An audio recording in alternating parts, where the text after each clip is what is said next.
the midst of a ferocious battle between a band of heroes and a minotaur. Our tale begins with a blonde-haired swordsman soaring towards the monster, while a black-haired mage prepares a fire attack from below.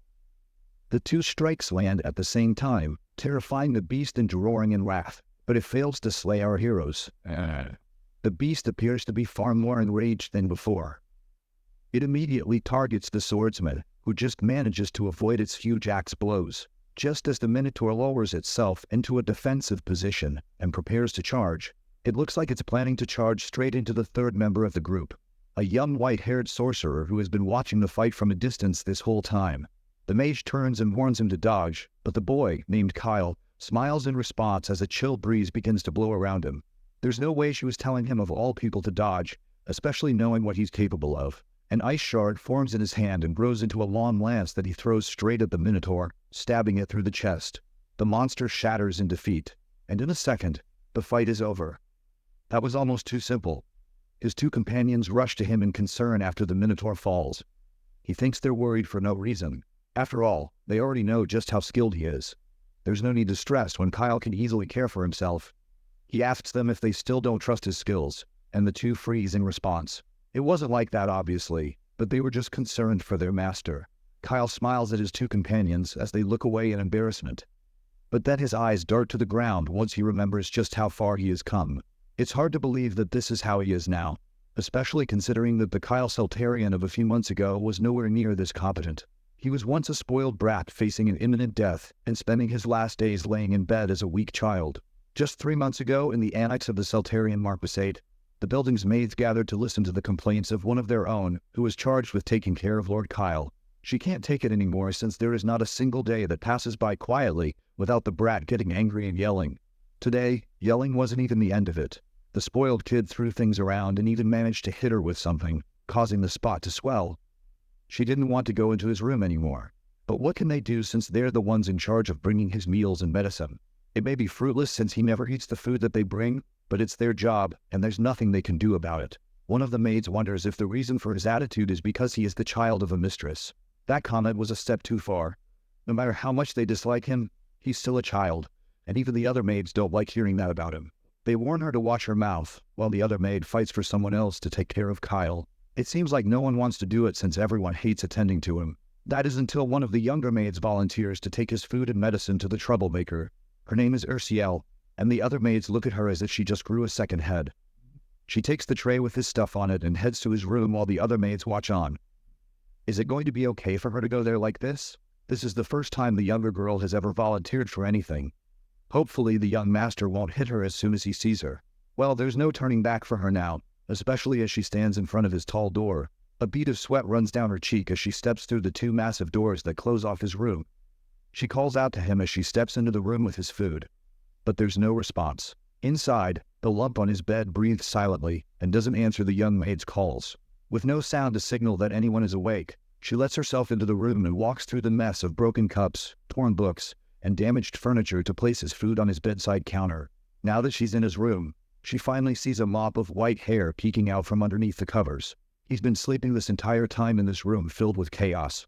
Well, before he wakes up, it would be best if she took a moment to clean the place up, so he doesn't get hurt by all the glass on the ground when he finally wakes up. As she turns to leave the room and get some cleaning supplies, a hand snatches hers in an instant before she can react. Kyle is now fully awake and grits his teeth while staring down at her. He demands to know who she is and why she's in his room. The young maid fearfully reveals her name and reminds him that he had once saved her. Then she apologizes for entering his room without permission, as she didn't realize that he was sleeping. Kyle only grips her hand harder as he repeats the name in confusion, causing her to let out a yelp of pain. It seems like he had gone a little bit too far, and that pushes him out of his sudden anger at her. He releases her hand and apologizes for his sudden outburst, and thankfully, she's still all right despite the pain in her hand. Kyle seems to be in a daze after waking up as he shakily glances around his messy room. What on earth is going on, and why is this kid in a maid outfit? He notices the medicine and meal on the countertop and asks about it. Urziel confirms that it is his medicine and meal for the day. However, his porridge has gone cold, so she would need to go warm it up and bring it back for him. With that, she leaves, and Kyle is only more confused about the whole situation. Did she say that was his medicine? And what in the world happened to his body? He carefully steps down from the bed and walks to the nearest mirror to look at himself for the first time. Is that what he looks like? This can't be. This is the face of a video game character, not him. The one inside the body of Kyle Soltarian was not Kyle at all. He ruffled his hair in panic as he stared in the mirror. Lee Hyun-woo, a popular game streamer from another world, had somehow teleported into the body of a character from a game he often played named Fantasy Defense. At that moment, he realized that he had somehow woken up in another world. The character Kyle Soltarian is a video game NPC that appears in his favorite game. He is the youngest son of the Soltarian Marquis family, which is known for their swordsmanship. As one of the characters from the Soltarian family, he was involved in many early game events. In events where he interacts with the protagonist of the story, he always gets properly beaten, and he's usually defeated in a single blow by a minion-level monster summoned by a villain. In summary, he's not even part of the main cast of NPC characters. He's an absolute extra role. That kind of character is who Lee Hyun-woo had awoken as. He decides to test if he's dreaming by pinching himself in the cheek. The immediate pain and the red bump on his face afterward proves that he, in fact, is not dreaming. This was all real. Now that he is sure that this is reality and not some sort of twisted dream, he continues to stare at himself in the mirror in exasperation. How could this have happened to him? Lee Hyun-woo, who was once the #1 player in the Fantasy Defense World Rankings, has now become an insignificant and worthless character. Fantasy Defense is a virtual reality game that will become a hit globally by 2030. Thanks to its devilishly difficult levels, no one had cleared it even after 10 years of it being released. On top of that, it was devilishly fun, and its addictiveness continued to grow its popularity. In the game, there were scores assigned based on gameplay style and quest achievement on a global ranking scale. The scores rise significantly when rare quests are completed, or rare items are obtained. And the person who stood on top of it all after investing 10 years of his life into the game was Lee Hyun-woo, the most popular streamer for the game. He knew rare magic circles and legendary combination formulas that others didn't. He was truly the living dictionary of the game, and he had overwhelming scores that no one could ever hope to beat. And for someone so great to be possessed by such a weak and useless character can only be a cruel twist of fate. This is a game where even the protagonist with exceptional talents can't clear the higher levels. So how is he supposed to survive? More than that, since he has replayed this game so many times at this point, he already knows the fate of Kyle Soltarian very clearly. The ultimate goal of Fantasy Defense is to stop the forces of darkness. The one who summoned those dark forces was Adolf, the second son of the Soltarian Marquis family. The second son was aiming for the position of head of the Soltarian family, and he hoped to use dark powers to incite a rebellion. In the end, the entire Soltarian estate falls into ruin and becomes a base for the dark forces that have been eyeing human territory for a long time. In the midst of all this chaos, Kyle Soltarian, who was completely powerless, was slaughtered mercilessly by those same forces. Maybe if he just leaves the estate before the rebellion even breaks out, that would be enough to keep him alive. That's just a temporary solution, though, and the real problem lies elsewhere. This new noble body of his is suffering from a disease called hermamum. It's a disease that blocks the mana pathways in the body. In this world, mana is the source of aura and magic, which are both essential for survival. Mana is as important as blood in the body, and those affected by hermamum have blocked the pathways in their body, which means that they fail to receive the nutrients needed for survival and growth. That typically means that they die before the age of 20. The only treatment for hermamum is to absorb the mana from the natural environment in order to overcome the disease. However, since the pathways are blocked, they cannot accept mana, and this hermamum is pretty much the same as having a terminal illness. Kyle Soltarian was diagnosed with this terminal illness at a young age, and he has been filled with despair ever since. The fear of death, the anxiety, and the despair over the limited time he has left loomed over him like a shadow, and because of that, his personality became twisted. Before he knew it, he became a disgrace to his family, and his father ordered him to stay in his room and reflect on his actions. There, he continued to boil in rage at the thought that his family thought he was a joke, and someone who could easily be taken advantage of. His anger at the world and at everyone in it grew and grew until he eventually died. In other words, the guy was hopeless. Even in the game, it was always clear that he was a hopeless character. Even though he was a terminally ill patient, his horrible personality is the main trigger for people to give up on him. To summarize the situation, our boy now has possessed an incredibly hopeless character who has no talent or ability for either swordsmanship or magic. No lifespan left, a terrible personality, an awful reputation, and to top it all off, he is confined to his room by the head of the family. This is like starting nightmare mode on a new RPG game. From the start, he is already ruined. Whether he stays put in his room or tries to escape, The inevitable ending for him is death. How is he even supposed to survive in this world with those kinds of stats? Isn't it normal to get at least 1 or 2 cheat skills when you get reincarnated? It would be better if he at least had some kind of status window or something similar. As he contemplates what led him to this situation, bright blue orbs begin to shine around him. Just a moment ago, there was nothing like this in the area. Just where did this come from? The young noble reaches out carefully and touches the orb, which causes a burst of light to shoot out from his hand.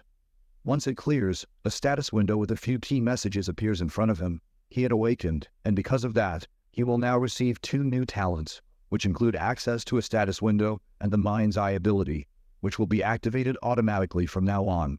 As if it were summoned by him, the status window appears right in front of his eyes and shows the current stats of his new body. He has 2 new talents called Mana Pathways and Mind's Eye.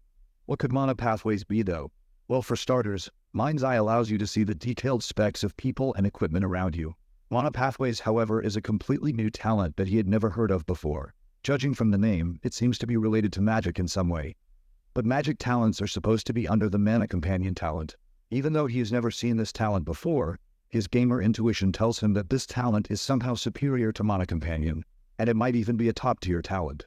When he had the Mana Companion ability, he was never able to see anything like the orbs around him with his own eyes. This is pure mana energy itself, and if his guess is correct, he should be able to absorb it for himself. The noble reaches out his hand and touches one of the pure mana bubbles in front of him. Immediately, he does. He starts to feel the mana flowing through his body. It moves through his arm until it stops abruptly. It seems like this is one of the symptoms of the Hermamum disease. The blocked pathway stops the mana from fully going through his entire body. He was so close to feeling mana flowing through his body, and this was not going to stop him. Through sheer will alone, he starts to force the mana to move through the blockage by force. Through his command, he wills the mana to pierce through the blockage and force its way into the rest of his body. He makes the mana as sharp as a needle, then pushes it against the blockage, slowly pushing through until finally, he starts to feel the mana flowing through his body. It's only up to his elbows for now. But if he continues to gather mana like this and push through each blockage the way he just did, then he'd be able to overcome Hermimu as well. Thanks to that, he will not die, and there will be hope for him after all. Back in the kitchen, Ursula has finished warming up her master's porridge. She has to hurry up and bring it back to him before it gets cold again. As she prepares to carry the food back up to meet him, a group of maids walks up to confront her. They tell her not to give that food to Kyle and stand blocking the door to the kitchen. Ursula looks at them a bit confused as the maids continue to explain that, as a protest to Lord Kyle's misdeeds against the maids, they have come together and decided to temporarily stop serving him. If he goes hungry for a few days, then maybe he will change his mind and his attitude towards them. So they order her to put the food down and comply with them. Ursula, on the other hand, can't be bothered with their protest. She tells them to do whatever they want to do while she continues to do her work. That response doesn't go well with the maids at all. One of them yells at her in anger to at least pretend to be nice. With that, she slaps the meal tray out of her hands and onto the floor. She asks if the young maid still thinks that she's some kind of mobile. She came from a ruined family and was sold into slavery, so how dare she talk back to her fellow maid? Ursula ignores her yelling while the other maid holds the angered one back. The young maid couldn't care less about the ramblings of her co-workers as she continued to clean the spilled food off the floor. That only angers the woman more, as she raises a hand to slap the child who was kneeling on the ground to clean up the mess. Just then, the door swings open, and a blonde-haired man walks into the room. The angry maid's hand freezes in midair. Everyone is shocked by Mr. Leonhardt's presence in the kitchen as he angrily demands to know just what exactly is going on in here. The other two only look at him in shock as he passes them to look at the mess on the floor and the younger girl struggling to clean it up. He sighs once he realizes that these two are just giving the young girl a hard time. The meal for Lord Kyle is already late, and she needs to hurry up and prepare another one to bring to him. Ursula accepts and leaves to go prepare another plate of food, while the two maids stand shyly to the side. Leonhardt turns angrily to them once she leaves, and it's clear that he's not impressed by what he just saw. Meanwhile, Kyle continues to look through his new abilities in the status menu. If he were to utilize Mind's Eye and Mana Pathways together, then it might even change the fate of the Marquis household, which was doomed for a gruesome downfall. He has been playing this game for 10 years at this point, and he has an advanced foresight level of information. Moreover, he was born with the great power and wealth of a nobleman. With all these things on his side, then it might actually be possible to stop the forces of darkness from taking over. It seems like there are big things ahead of him. But first, he has to overcome his Hermimu by opening the mana passages and learning magic. Mana Delay, for instance, is a talent specialized in magic. With his new talent for magic, it would be better for him to become a wizard than a knight. The second thing he has to do is prevent the downfall of the Marquis family. Since he's part of this family, if the family does well, then so will he. The Marquis of Celtrian will be a very solid support in terms of reputation, skill, wealth, and everything he could possibly ask for. Since the territory is located in the outskirts, he doesn't have to worry about the situation in the capital. Finally, and the most important thing, he has to gather talented allies in order to prepare for the massive darkness attack that he expects to happen in the near future. If he were to select a potentially talented person and make them his allies, then they would give him stronger power in return. That is how he's going to build his strength. However, firstly, in order to gather talent, he needs to look around for someone close by. Since he is the Marquis of Celta-Leon, then he would have to start with Leonhardt, who was once a useful tank NPC while he played the game. As he continues to think about what he will do, a girl's voice calls out to him from the door. It's Ursule, who has returned with the food she went to prepare for him. His eyes widen as he sees her, and he realizes that this is the kid that came into his room earlier. Although he can't seem to remember her name, she silently walks back to his counter to prepare his food and medicine while he struggles to remember. Suddenly, the status window pops up with exactly the information he needs. It classifies her as a low-ranking enemy and shows detailed information about her stats and her talents. Her characteristics are being cold-hearted and hard-working, but it's her talent that catches his eye. She has a talent called the Spirit's Eternal Friend. That's the highest level talent in the spirit magic category. He continues to stare at her stats until she turns to look at him and realizes that he has also been staring at her. She nervously tells him to enjoy his meal before stepping back to allow him to eat. Kyle watches her intently and wonders why someone with the talent to become a genius psychic is working so hard as a maid. Well, the answer to that happened a year ago at an auction. The auctioneer proudly introduces today's special item as Kyle sits in the crowd bitterly. She points the spotlight at a young girl who stands silently on stage. It's Ursule, and she's revealed to be the daughter of Baron Helheim, who was recently stripped of his title. Because she comes from a noble family, she's polite and smart, and the crowd is clearly interested in her.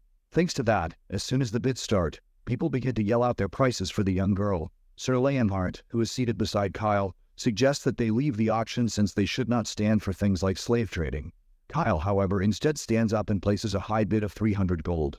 The price is so insane that the auctioneer stutters for a moment as he hears it. The knight beside him calls out to him in shock for even thinking of buying a slave, but the young noble shuts him up with a word. He will spend his money however he wants to. In his mind, his actions don't matter since his own father doesn't even care what he's doing. Then, with the crowd completely silent from his high bid, he walks over to the girl who looks at him with a blank expression on her face while her hands are shackled. He tells her that from now on, she belongs to him. Now that he had bought Ursule, he took her outside and released her shackles. With that, she was free to do whatever she wanted. He sets her free and tells her that she's no longer a slave now that he has bought her freedom. Kyle turns to leave with Sir Leonhardt by his side, but the girl calls out to him again. She thinks about it for a moment. Now that she had her freedom, she could go wherever she wanted. But since he said that he owns her, she wants to go with him. Kyle scoffs and tells her to do whatever she wishes. Back in the present, Jianwu realizes that he has just gotten a glimpse into Kyle's memories. With that, he understands how the young maid had gotten into the Marquis household. Ursule had been sold at an auction, and Kyle had bought her in order to set her free. She must have been through so much at such a young age. Either way, the fact that he also has Kyle's memories shows that he had completely merged with him. He can even feel the emotions Kyle had toward Ursule at the time. A sense of solidarity from both of them sharing a fate that they didn't choose, as well as their mutual feelings of being abandoned in the world alone. Those were what pushed Kyle to do what he did and buy her. He decides to stop thinking too much so he can enjoy the food in front of him. He takes the first bite, and his eyes sparkle in joy. The meal was delicious. He asks Ursule if she is the one who made this herself. The girl shakily replies that she was the one who had made the porridge. It seems like she's still shy about it, especially since she knows how he can get when he's angry at something or someone. But to her surprise, he instead compliments her on being a good cook and asks her to make the same dish for him again next time. Ursule is momentarily shocked by this and looks away shyly. A status menu opens up over her head and shows that her affection has gone up to 35 thanks to his compliment. Even though she had a bit of affection, considering the dramatic encounter they had previously, her affection wasn't that high. It's not very surprising though, since she must have witnessed all of Kyle's delinquent behavior. The fact that she had any affection for him at all was a miracle in itself. In the game he used to play, there was no spirit summoner named Ursule. That means that in the main game storyline, she was never able to fully develop her abilities as a spirit summoner. And instead, she got caught up in the internal rebellion of the Marquis household, where she lost her life. This time, he wasn't going to let that happen. There is no way he would let such a gem slip away, especially while she's right in front of him. He decides to start working head-on. He asks her if she has ever thought about learning spirit summoning. She looks at him, confused about why he suddenly wants her to learn such a thing. The young noble says he wants her to learn it because he thinks she has a talent for it. She, on the other hand, has never imagined herself as having any talent for spirit summoning. That's probably because she hasn't been exposed to spirit summoning, even in her former household. Spirit summoning is known to be particularly expensive to teach and learn. So for a lower noble family, the cost of education would be a huge burden for them. That just means that he now needs to take matters into his own hands. He tells her that she's going to start learning spirit summoning, and she doesn't have a choice. After all, she belongs to him. Ursula takes a gulp of saliva and looks away shyly as another notification window appears above her head, and her affection increases to 50%. A few days later, Kyle leaves his room and comes face to face with Sir Leonhardt. They stare each other down intently before the snow-haired noble asks the knight to let him through. Sir Leonhardt declines immediately, which only further upsets Kyle. He's been stuck in that room for way too long, and there's a way he was going to stay in that room for the rest of his life. Sir Leonhardt firmly tells him that he cannot leave until his father gives permission, especially after what had happened, and the Lord's last words to him. Kyle freezes for a second, and his mind wanders over all the arguments the Lord has had with him. The whole reason the room arrest rules were there was because they could no longer tolerate his constant troublemaking. But the more time he wastes here, the less time he has to get the mana particles that are floating around deeper within the house. Ever since he discovered that he could unblock the mana pathways by using the mana orbs that appear around his room, he has been absorbing all the particles that appear in his room every day.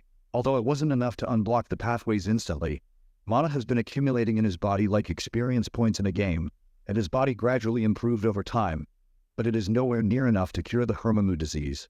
To get more, he needed to leave his room and go outside to gather more mana. The young noble promises that he won't go very far, and he'll just walk in the forest nearby so he can exercise. The word exercise surprises Sir Leonhardt, who has never heard such a constructive reason from Kyle. That gets Kyle a bit upset, but Sir Leonhardt continues, saying that he has been tasked as the noble's personal knight for years, but this was the first time that he had ever heard him say something like that. It was at that moment that Kyle realized just how much of a delinquent he had been up until then. He had absolutely no credibility. Even with that, however, Leonhardt seemed to be some kind of unyielding wall. This man was tasked to be Kyle's personal guard, but originally he was a famous character in the game who was known to have a large amount of both defense and offense. He's highly skilled and has great potential, which means he could be raised up to the rank of captain. However, most players simply made him serve as a tank in their parties. Furthermore, due to his high loyalty and unbreakable trust, he was one of the most popular companion characters among players. In the original game, he becomes a wandering knight after the fall of the Marquis household, which allowed people to recruit him through events. For now, though, since the Second Son's rebellion hadn't happened yet, he was still in the Soltarian mansion, working as Kyle's personal knight. It was such a waste to task such a promising talent like him with babysitting duty. Just what exactly were the Soltarian knights doing? Why on earth would they stick him in a dead-end place like this? He accidentally said that last part out loud, and Leonhardt takes offense after misunderstanding his words, as the delinquent is dissatisfied with him as a guard. The younger boy tries to explain that he's not dissatisfied with him, but Leonhardt instead just advises him to follow the orders of the Lord, his father. That's when Kyle realizes that the knight's loyalties don't lie with him. They lie with Lord Rempton Soltarian, his father. That was only natural after all. Who would want to stick with the delinquent younger son? He just can't accept that, though. His next talent recruiting project starts with Sir Leonhardt. He asks the knight if he would be willing to try to persuade his father. The blonde man realizes that something has changed about Kyle's demeanor. Little does he know that in actuality, he has caught the interest of the younger lord, and now the kid is determined to win his loyalty. He pushes a bit harder and asks if the knight will help him. Leonhardt isn't convinced, however. Here's something different about him somehow, but he just can't place his finger on it. He asks Kyle what he's scheming by acting so differently. That shows just how much he doesn't trust the delinquent. The kid has just been in his room for so long that his thoughts have changed. From now on, he has decided that he wants to live a long life. That shocks Leonhardt, who knows exactly why someone like Kyle can't live a long life. The white-haired boy is someone who had to give up everything because of his incurable Hermamu disease. Someone like him saying they want to live a long life, especially when it's unlikely that he will live past 20, was saddening to hear. He didn't have any magical talent, nor did he have any special swordsmanship skills, and by being the youngest, he also has no chance of inheriting the family. Even with all this, Lord Rempton decided to keep him by the child's side. The older nobleman once asked Leonhard if there was any resentment for that decision that practically stagnated his career. He immediately answered that it would be an honor beyond words for someone in the Siltarian Knight Order to protect a direct descendant of the Marquis family. He plans to fulfill his duties faithfully as a man of loyalty. It's exactly because he was such a loyal man that Lord Rempton wants him by Kyle's side.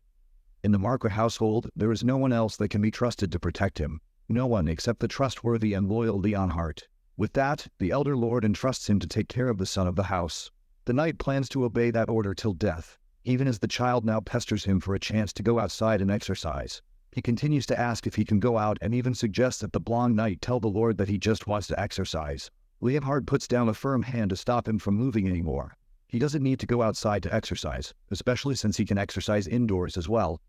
With no other choice, Kyle decides to try a more aggressive approach. He warns Leonhard to move aside and not to let him repeat himself. All he needed to do was go outside and find some more mana cores so he could keep working on clearing his mana pathways. He gave Leonhard a serious stare, and Leonhard felt a strange aura coming from him. Once again, he kept on getting this feeling that something really was different about Lord Kyle, but even so, he had to stand his ground here no matter how much the young lord had changed overnight. He took a step forward and stood more confidently in front of the boy. The Marquis's order is absolute, and this applies to the young lord as well. However, if he really wanted to go outside, then he would have to get past him first.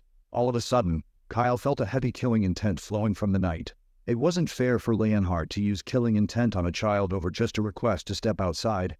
If he were an ordinary 13-year-old, he might have wet himself in fear and collapsed on the spot. Luckily for him, he was not an ordinary 13-year-old. He smirked despite the overwhelming aura coming from the knight, and calmly walked past him and punched on the shoulder. This shocked Leonhard, who stood motionless as the child walked past him, which meant that he had to keep his word. They went out into the relaxing night, and the first thing that Kyle notices is how refreshing the air felt. It had been a long time since he was last outside, and he took a moment to stretch and feel the air on his skin. Even though the garden was not too far from home, he still felt a sense of freedom as he looked at the beautiful night sky. And more than anything, he was excited by the amount of mana particles flowing everywhere. Now that he had the chance, he was going to devour them all. The young lord runs around the garden, trying to pick up as many mana cores as he can while Leonhard watches. From the knight's perspective, he was running around like a child in a playground, and it reminded him of the fact that Lord Kyle was still a kid at the end of the day. He didn't expect the young lord to be so happy just by going outside. But still, a kid being able to work past him while he was using his killing intent should have been impossible, especially since Lord Kyle hasn't trained in mana or aura, so he shouldn't be able to handle that kind of pressure. Leonhard remains deep in thought and doesn't notice Kyle glancing at him. It's obvious that he's still rattled from what happened, and he has every reason to be shocked. The reason Kyle could withstand Leonhard's killing intent was simple. He may physically be a 13-year-old noble boy who has never been in a fight, but mentally, he's a veteran who has survived countless virtual wars for 10 years in a virtual reality game. Fantasy Defense was famous for its realistic depictions through virtual reality, and thanks to his mountain of experience, he had become desensitized to these life-of-death moments, especially since he had already seen some horrible sights while wading through piles of corpses and being drenched in blood. A little scare tactic like killing intent was too easy for him to break after everything he's been through. After a little more mana gathering, he had gotten enough to be able to clear some more mana channels. Coming outside was definitely the right choice. Leonhard informs the young lord that he will be requesting punishment from the Marquis' order for his actions. Even though he was only following orders, it was still wrong of him to use on someone he was meant to protect and serve. Then he bows his head and apologizes to Kyle for the unnecessary use of a powerful skill on him.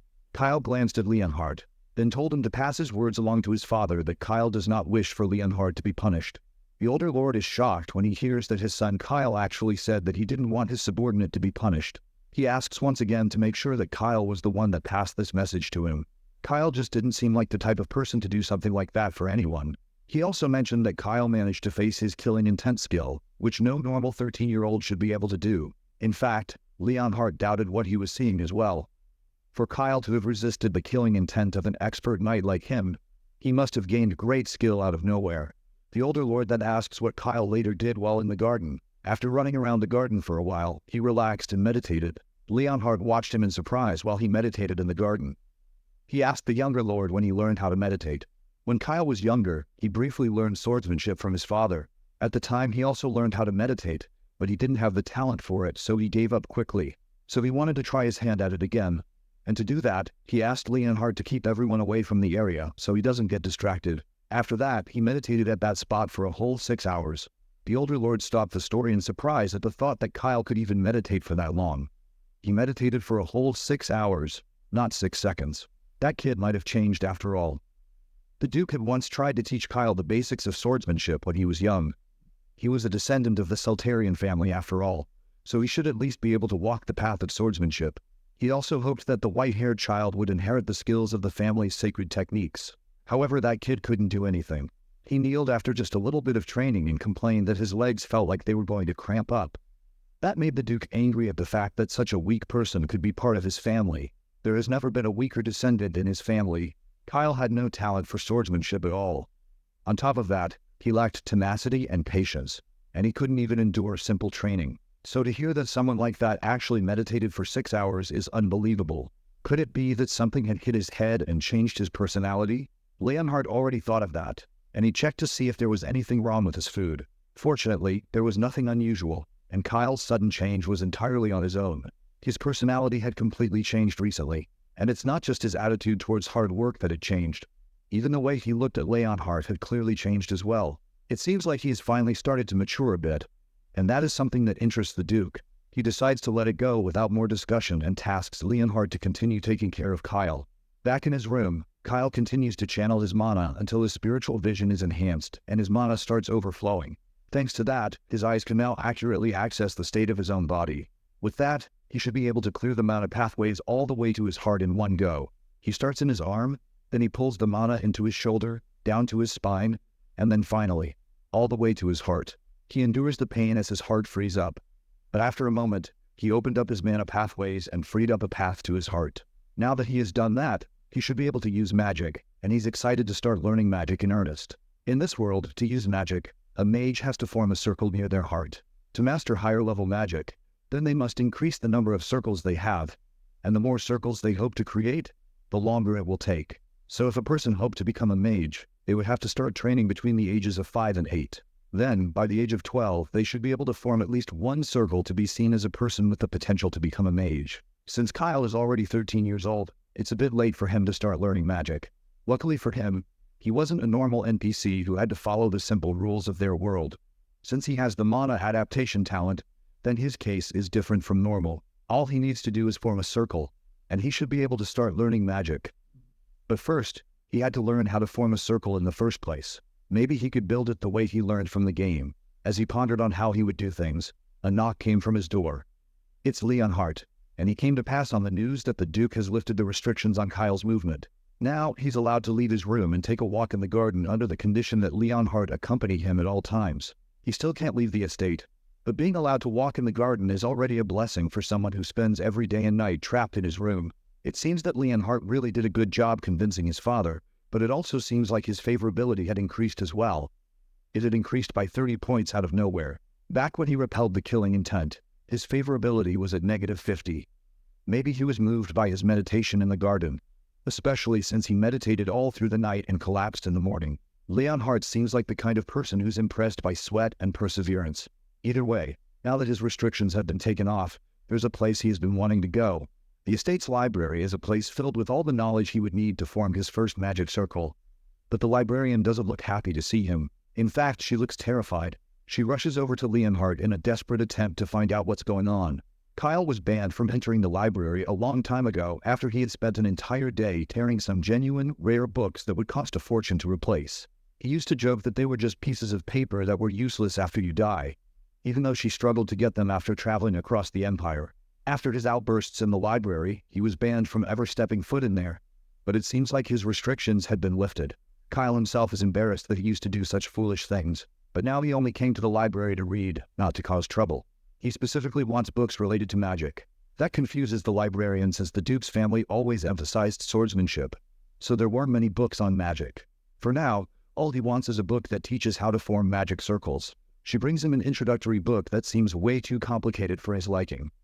There were books made for 7-year-olds, but each one felt like a university thesis. Normally, if this was some sort of game, then there would be a status window that would allow him to automatically learn everything in each book. As if on cue, a status window appears in front of him and informs him that he has unlocked a skill called spiritual vision.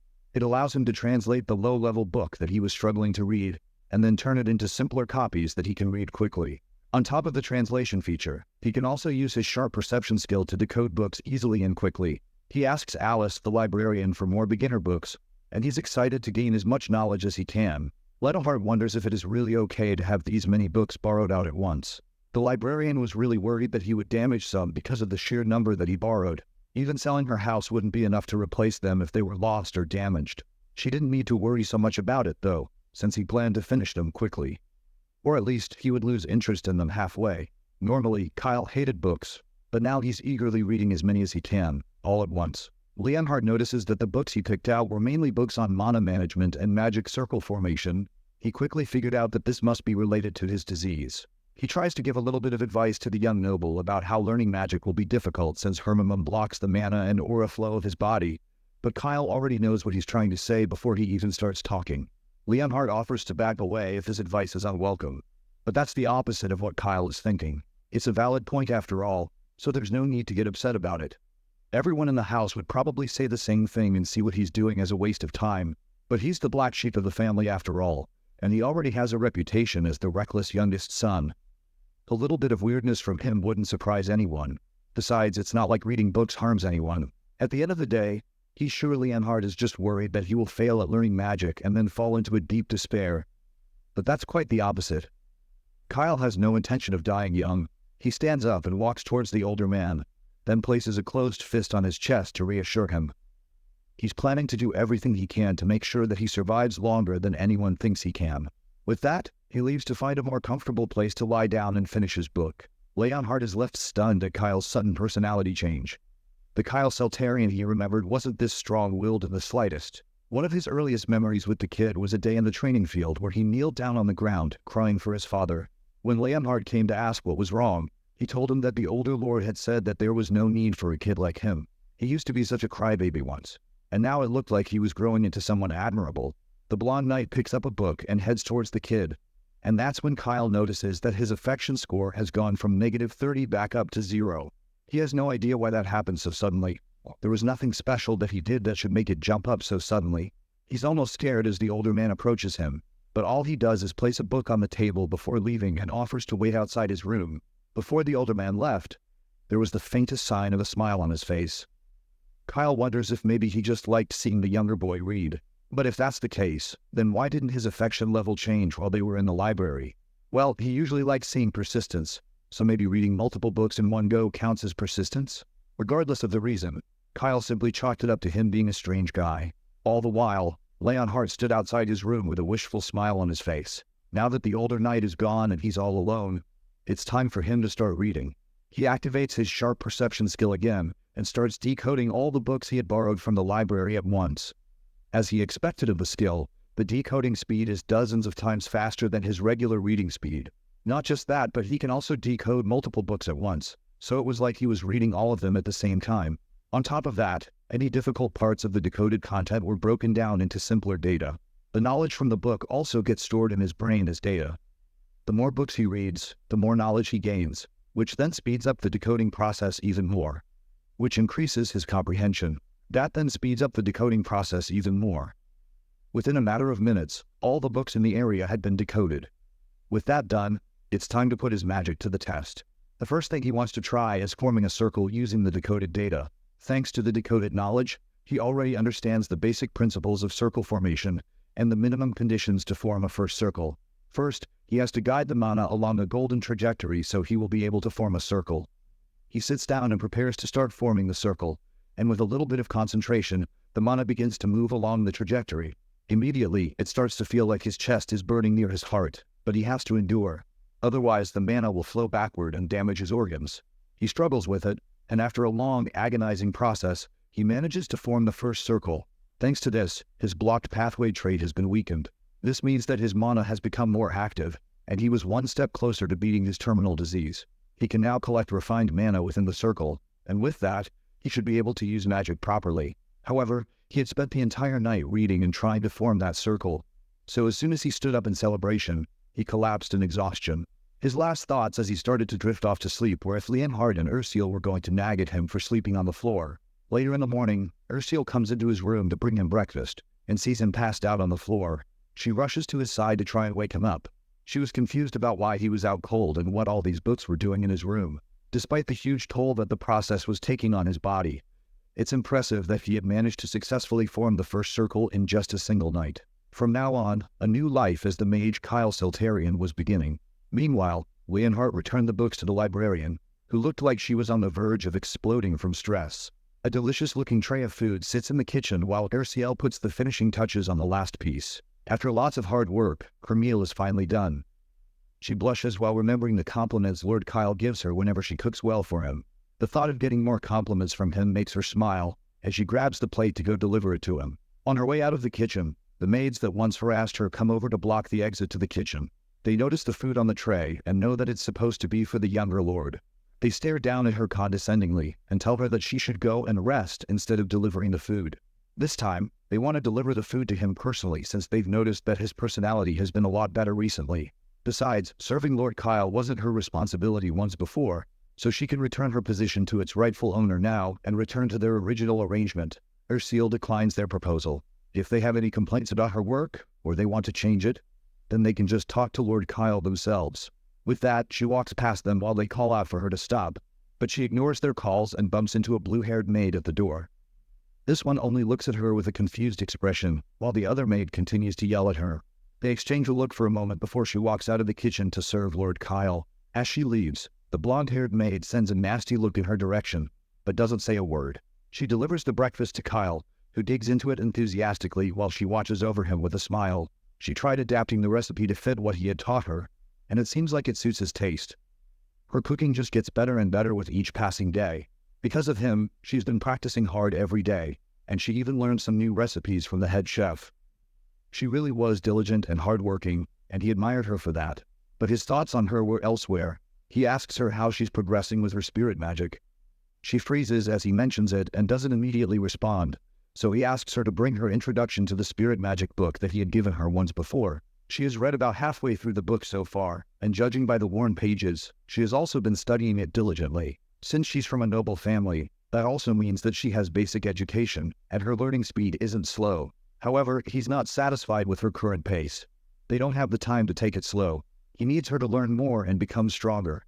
In 2 months, the Siltarian family will hold the heir succession ceremony. On that day, the second son, Adolf, will lead a coup aided by dark spirits, and the Marquis family will fall. Everyone in the villa at the time will be caught up in the chaos, and Ursiel as well will be caught in the middle, or she'll lose her life. To avoid that happening, she must become stronger. To give her more time for studying, he decides that she will be put off cooking duties for a while. For now, he will just have one of the other maids take over serving him, so she wouldn't have to worry about it. Ursiel immediately refuses his offer and clenches her clothes as tears build in her eyes. She promises to work harder so she can keep studying spirit magic while still cooking for him. That way, she won't be neglecting either of them. While still crying, she begs him not to let anyone else serve him so she can keep being by his side. Her crying face moves Kyle's heart. It seems like she wasn't considering her feelings at all. Her family had collapsed in an instant, and she went from being the daughter of a baronet to a slave, then finally to a maid. She even lost contact with her family and has no idea if they are alive or dead.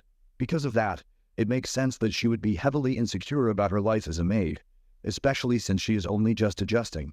So far, she has only been able to live a somewhat stable life thanks to his help. And now he wants to change all of that for seemingly no reason. It makes sense that he would be confused by all this. She must have thought that if she couldn't perform her duties as a maid properly, then she would be locked out of the mansion. That must be what she's thinking since he never explained the situation properly. Now that he has taken the time to consider her feelings, he decides to fully explain the situation to her. First, he reminds her of what he told her when they first met, and he brought her here. He told her that she belonged to him, and he never abandons one of his people. That means he will always protect them. The young maid is taken aback by his words, but he keeps going, explaining his reason for asking her to learn spirit magic as well. She's an excellent maid with incredible cooking skills and a diligent and meticulous work ethic. If she were to keep working hard like this, then she would surely be promoted to head maid. However, there are plenty of other maids in the mansion besides her, which means that there are plenty of people who can replace her at any time. Her face changes to an expression of fear, and she tries to plead with him again, but he cuts her off by placing a hand on her shoulder. Then he asks her what would happen if she were to become a spirit mage. Spirit mages were rare and respected mages, which means that if she becomes one, she's bound to become a great person in the future. Everyone will look up to her, and she will become the greatest spirit mage that ever existed.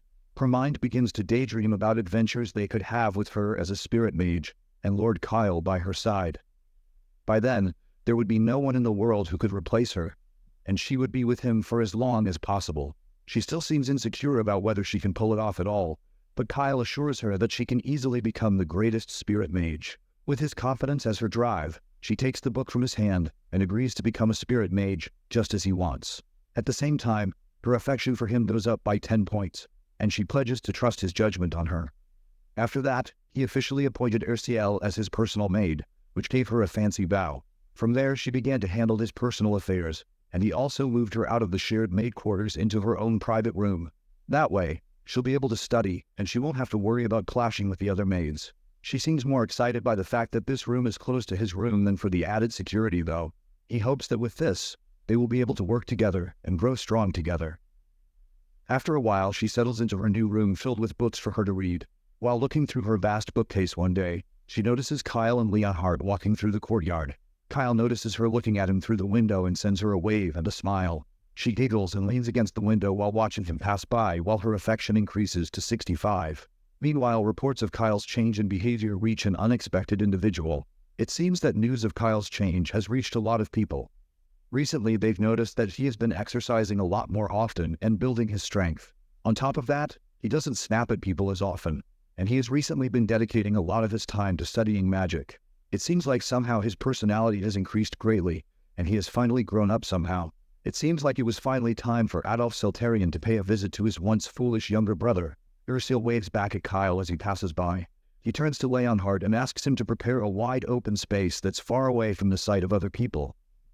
There's something he wants to experiment with in that space. He's hoping to try a magic experiment. His mind goes to a place in the outermost part of the estate where no one is likely to see them. The place is surrounded by a dense forest of trees, which makes it hard to see anything from the outside. That makes it perfect for the experience the young noble plans to practice. He instructs Leonhardt not to let anyone get close to them. Then he stands in the center of the field and prepares himself to unleash a spell. Leonhardt watches him from afar with a bit of doubt in his mind. Lord Kyle has never been able to use magic or practice swordsmanship due to his Hermamum disease. Reading a few magic books over a couple of days isn't going to change that fact. However, the current Kyle might have a way to break free of those limitations somehow. The white-haired noble prepares a ball of magic in his palm, then sends it out as a magic missile towards a tree. The spell explodes in a bright light and immediately destroys the tree on impact. Leonhardt and even Kyle himself are surprised by just how powerful the spell was. The tree slowly falls over to the side as the two of them watch while shocked at the output of power he just showed. Kyle immediately turns to Leonhardt and asks if he thinks the sound reached the mansion. Thankfully, the knight managed to use his aura to suppress the explosion. That means that they wouldn't have heard the sound of the falling tree as well. His fast reflexes managed to save both of them from some very uncomfortable questions. While that is definitely nice for both of them, there's a bigger question left to be answered. When and how did Lord Kyle form a magic circle? Kyle responds that he formed it not too long ago after following instructions that the book from the library said. Somehow, with those techniques, he managed to tap into his blocked mana. Since he had successfully cast magic and formed a magic circle, that means that he had now overcome his Hermamum disease. To show more proof, he summons a magic orb in his hand and shows it proudly to Leonhardt. At that moment, the promises that the young lord made flashed through his mind. He said that he would do everything he could to cure his illness, and he had no intention of dying young. Somehow, he had actually managed to pull it off. Leonhardt had felt something different about the white-haired delinquent once before, but he had no idea that this was it. He warmly congratulates Kyle on his accomplishment, and his affinity increases by 10 since he has started admiring the kid. That's to be expected from a man of perseverance. He is easily impressed by people who achieve things based on their hard work. However, there were still several questions to be asked, like the fact that he had only formed the first circle, and the power he just showed is definitely more than a simple first circle spell. The power of a first circle spell is usually just about the same strength as a punch from an adult human male. but the blast he sent out had the power of a fourth circle spell, which is way more advanced than any spell a beginner should be able to cast. Despite that, though, he's still a first-level mage, which makes his ability to cast such power spells even more incredible. Could it be that Lord Kyle is actually some sort of prodigy? No matter how you look at it, though, this power is just way too noticeable. Thanks to his mind's eye ability, he was able to read all the first circle magic books in the library. If it weren't for that skill, it would have taken months to successfully form a circle. The skill also decodes that magic is used differently from how he remembers in the game. According to the magic books, he had to draw a complex magic circle to be able to use magic. Then, after going through a bunch of difficult equations and calculations, he then had to activate the circle by circulating the mana. The process is longer and much more old-fashioned than what he remembered from the game. In the game, all he had to do was draw a simple magic symbol with mana, and then it would activate half away. This method was way easier to use and a lot more powerful than the complicated methods he had to learn. On top of that, he had also learned all the magic symbols in the game over the long amount of time he played. Since the methods were way too complex for his liking, he decided to use magic in a more user-friendly way, like he did in the game. But the end result is way more powerful than he thought it would be. If anyone found out about just how strong he was with these techniques, then that would be a problem. It's not time to reveal his full strength yet, and it'd be better if he kept it a secret. He asks Leonhardt to keep what he saw today a secret, even from the head of the family. Leonhardt is confused about why he would want that, causing Kyle to try and convince him by making a cute face. That only makes the knight's affinity drop instead. So instead, he decides to tell Leonhardt the reason he wants to keep the strength of his powers a secret. It's because of the succession ceremony in 2 months. It's a very important tradition in the Marquis family that chooses the next successor. The successor is not chosen by age but through a competition.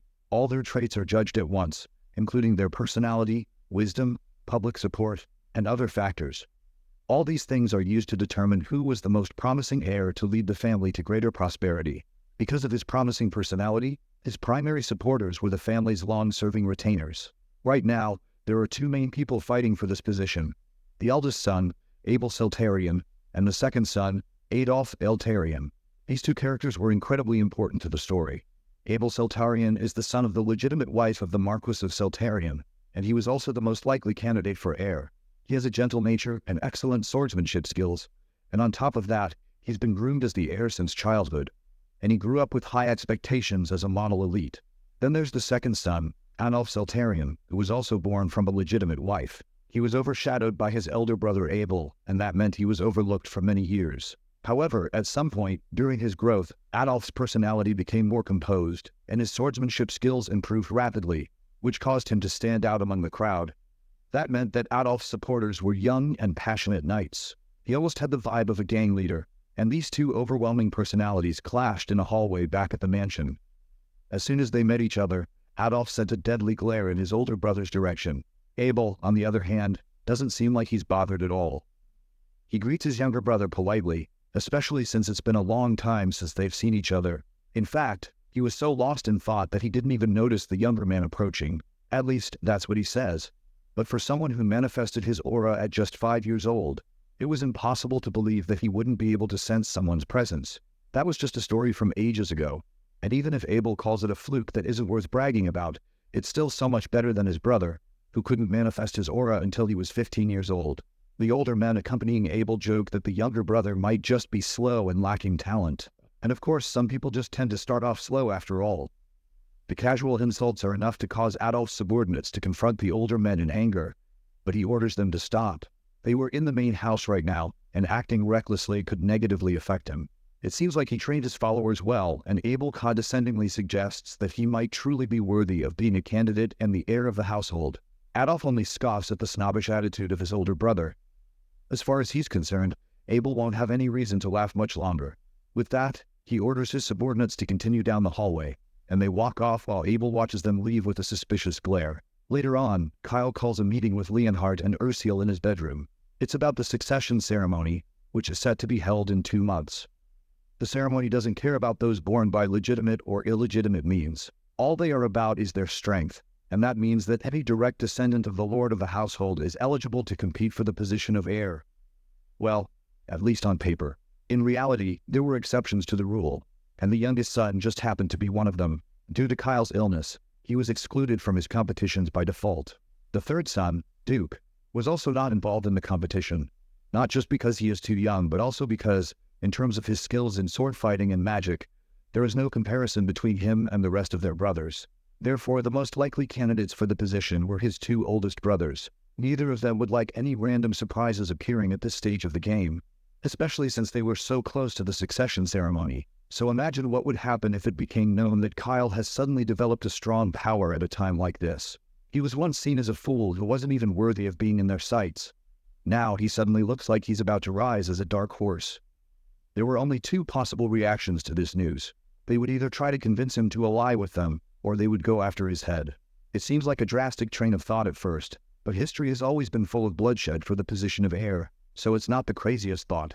According to the game's setting, Abel is a fundamentally good person, meaning there was a low chance that he would take the more drastic of the two options. Adolf, on the other hand, is almost guaranteed to try and behead his younger brother.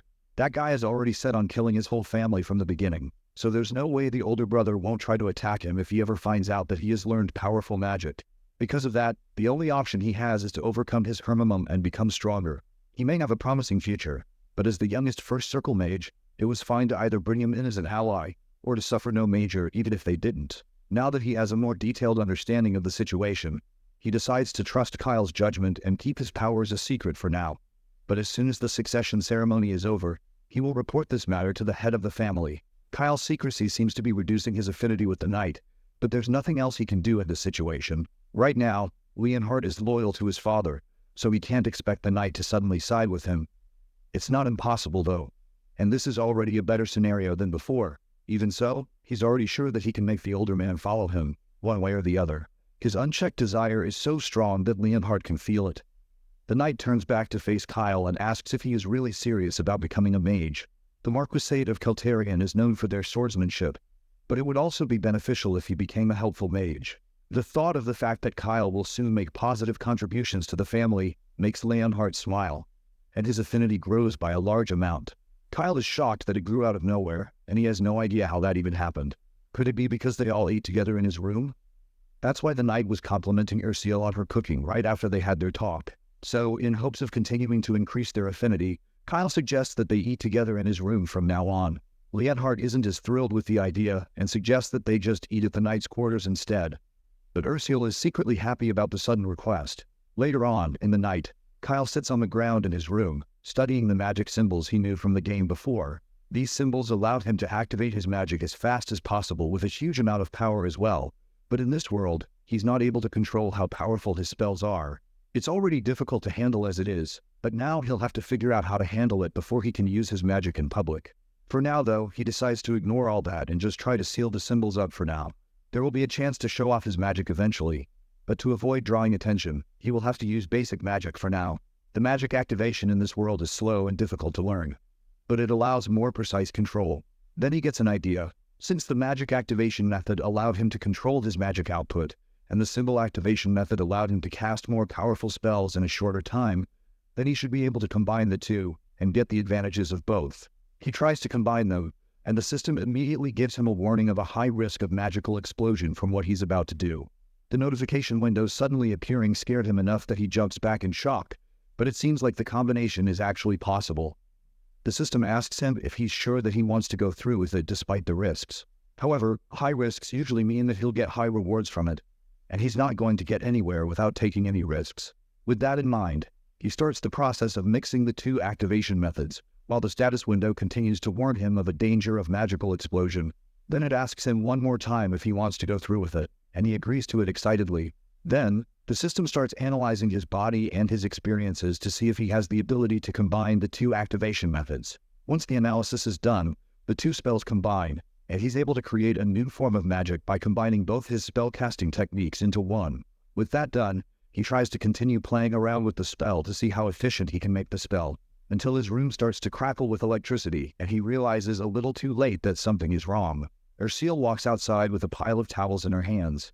She suddenly hears a large explosion coming from Kyle's room and rushes to see what's going on. Inside his room, she finds Kyle sitting on the floor, surrounded by dirt and stones, while there's a giant hole in the wall. His magic practice hadn't gone as he had planned, and he ended up blowing up his room. He should have probably practiced outside instead once he saw the warning message. But next time, He'll set up better conditions for his future experiments. As they're talking, Leonhardt runs into the room to check out the noise and also starts freaking out about the wall. He asks them to at least help him clean the room up first. However, the books are also ruined by the explosion. A while later, we find Ursula in the kitchen, trying to whip up something tasty for our boy Kyle. But judging by the look on her face, things aren't exactly going smoothly. She can't quite figure out what's off. Her food smells bland, and she definitely doesn't want to hear Kyle complain about how tasteless it is again. As she's lost in thought, another maid strolls into the room. This one is Daisy, and she can't resist teasing Ursula about how serious she always looks when she's cooking for Kyle every day. But Ursula doesn't even flinch.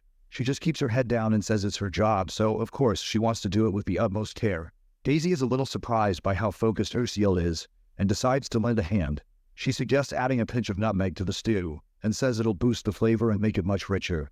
She even tells her to just try it and see if it clears up her doubts. Ursula looks a bit hesitant, but eventually sprinkles some nutmeg into the stew, gives it a quick taste, and is actually amazed at how much better it tastes.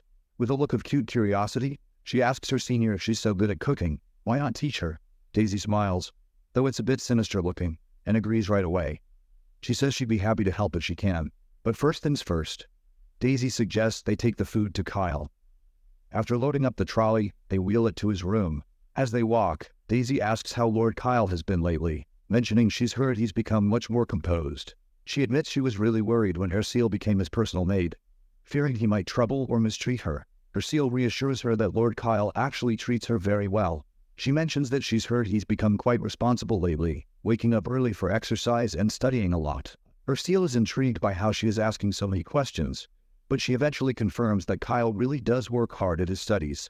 The scene then transitions to our boy, where Ursula shares to him how Daisy seemed very interested in him and asked a lot of questions, even about who Kyle had been meeting lately.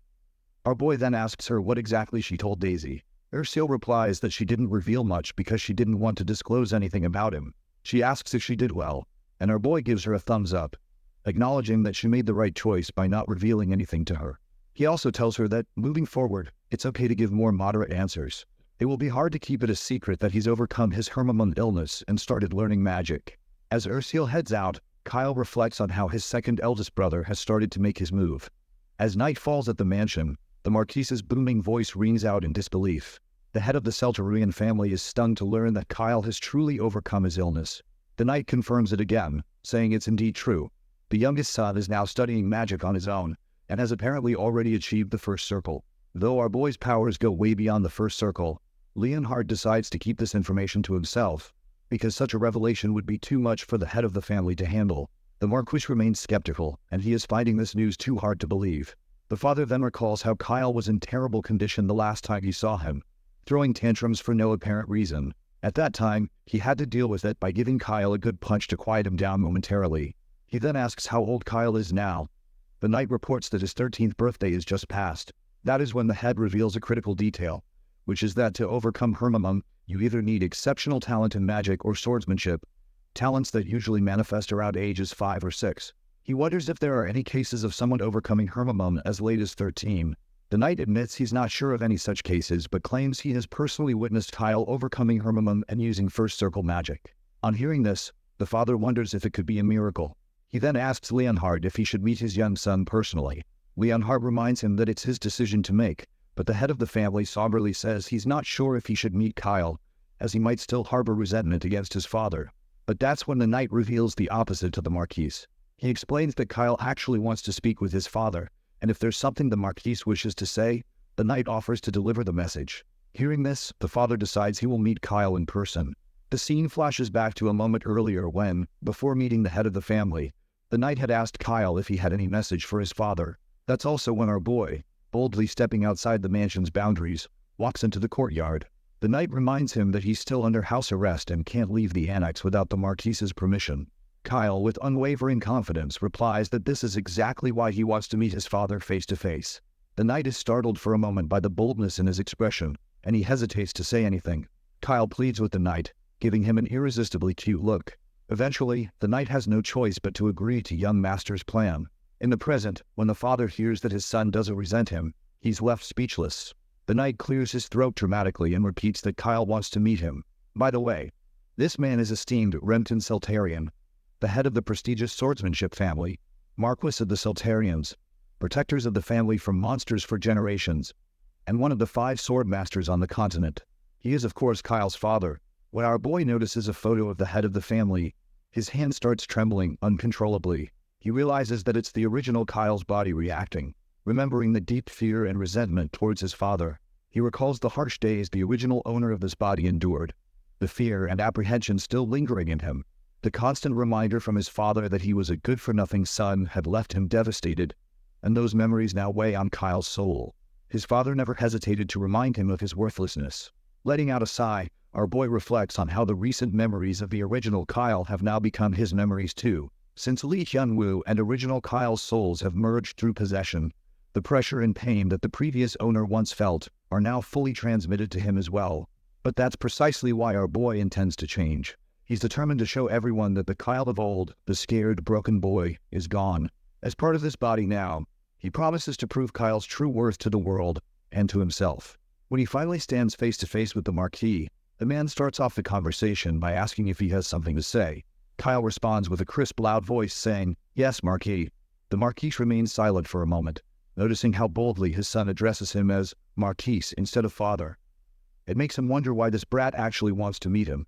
He then points out that Kyle had been given clear instructions not to leave his room without permission. Recently, though, he acknowledges that Kyle was allowed access to the library for studying, so he warns his son that if he dares cause any more trouble, this time it won't end with just confinement. He asks Kyle if he understands what that means. Kyle begins to tremble instinctively at his father's stern voice and can't help but feel the weight of the past. He points out that there's no trust between him and his son, though he admits it's understandable given how much trouble the original owner of his body caused. He then gets curious about his father's strength as one of the 5 sword masters, so he tries to assess his stats using his system. However, the system fails, unable to provide information on such a high-ranking opponent. Realizing he can't rely on the system info, he decides to negotiate instead. He calmly explains to his father that the reason he formally requested an interview through Leonhardt was precisely to avoid leaving his room without permission. The Marquis perks up, impressed by how efficiently his son has countered him. He can't help but remark how Kyle is now speaking like an adult, just as the rumors suggested. Kyle then acknowledges his past behavior and admits he caused a lot of trouble and annoyance with his childish actions. He completely owns up to all the foolishness of the past, and with a respectful bow, he sincerely expresses his regret. He promises to change for the better. The father is utterly baffled by the drastic change in his son's behavior.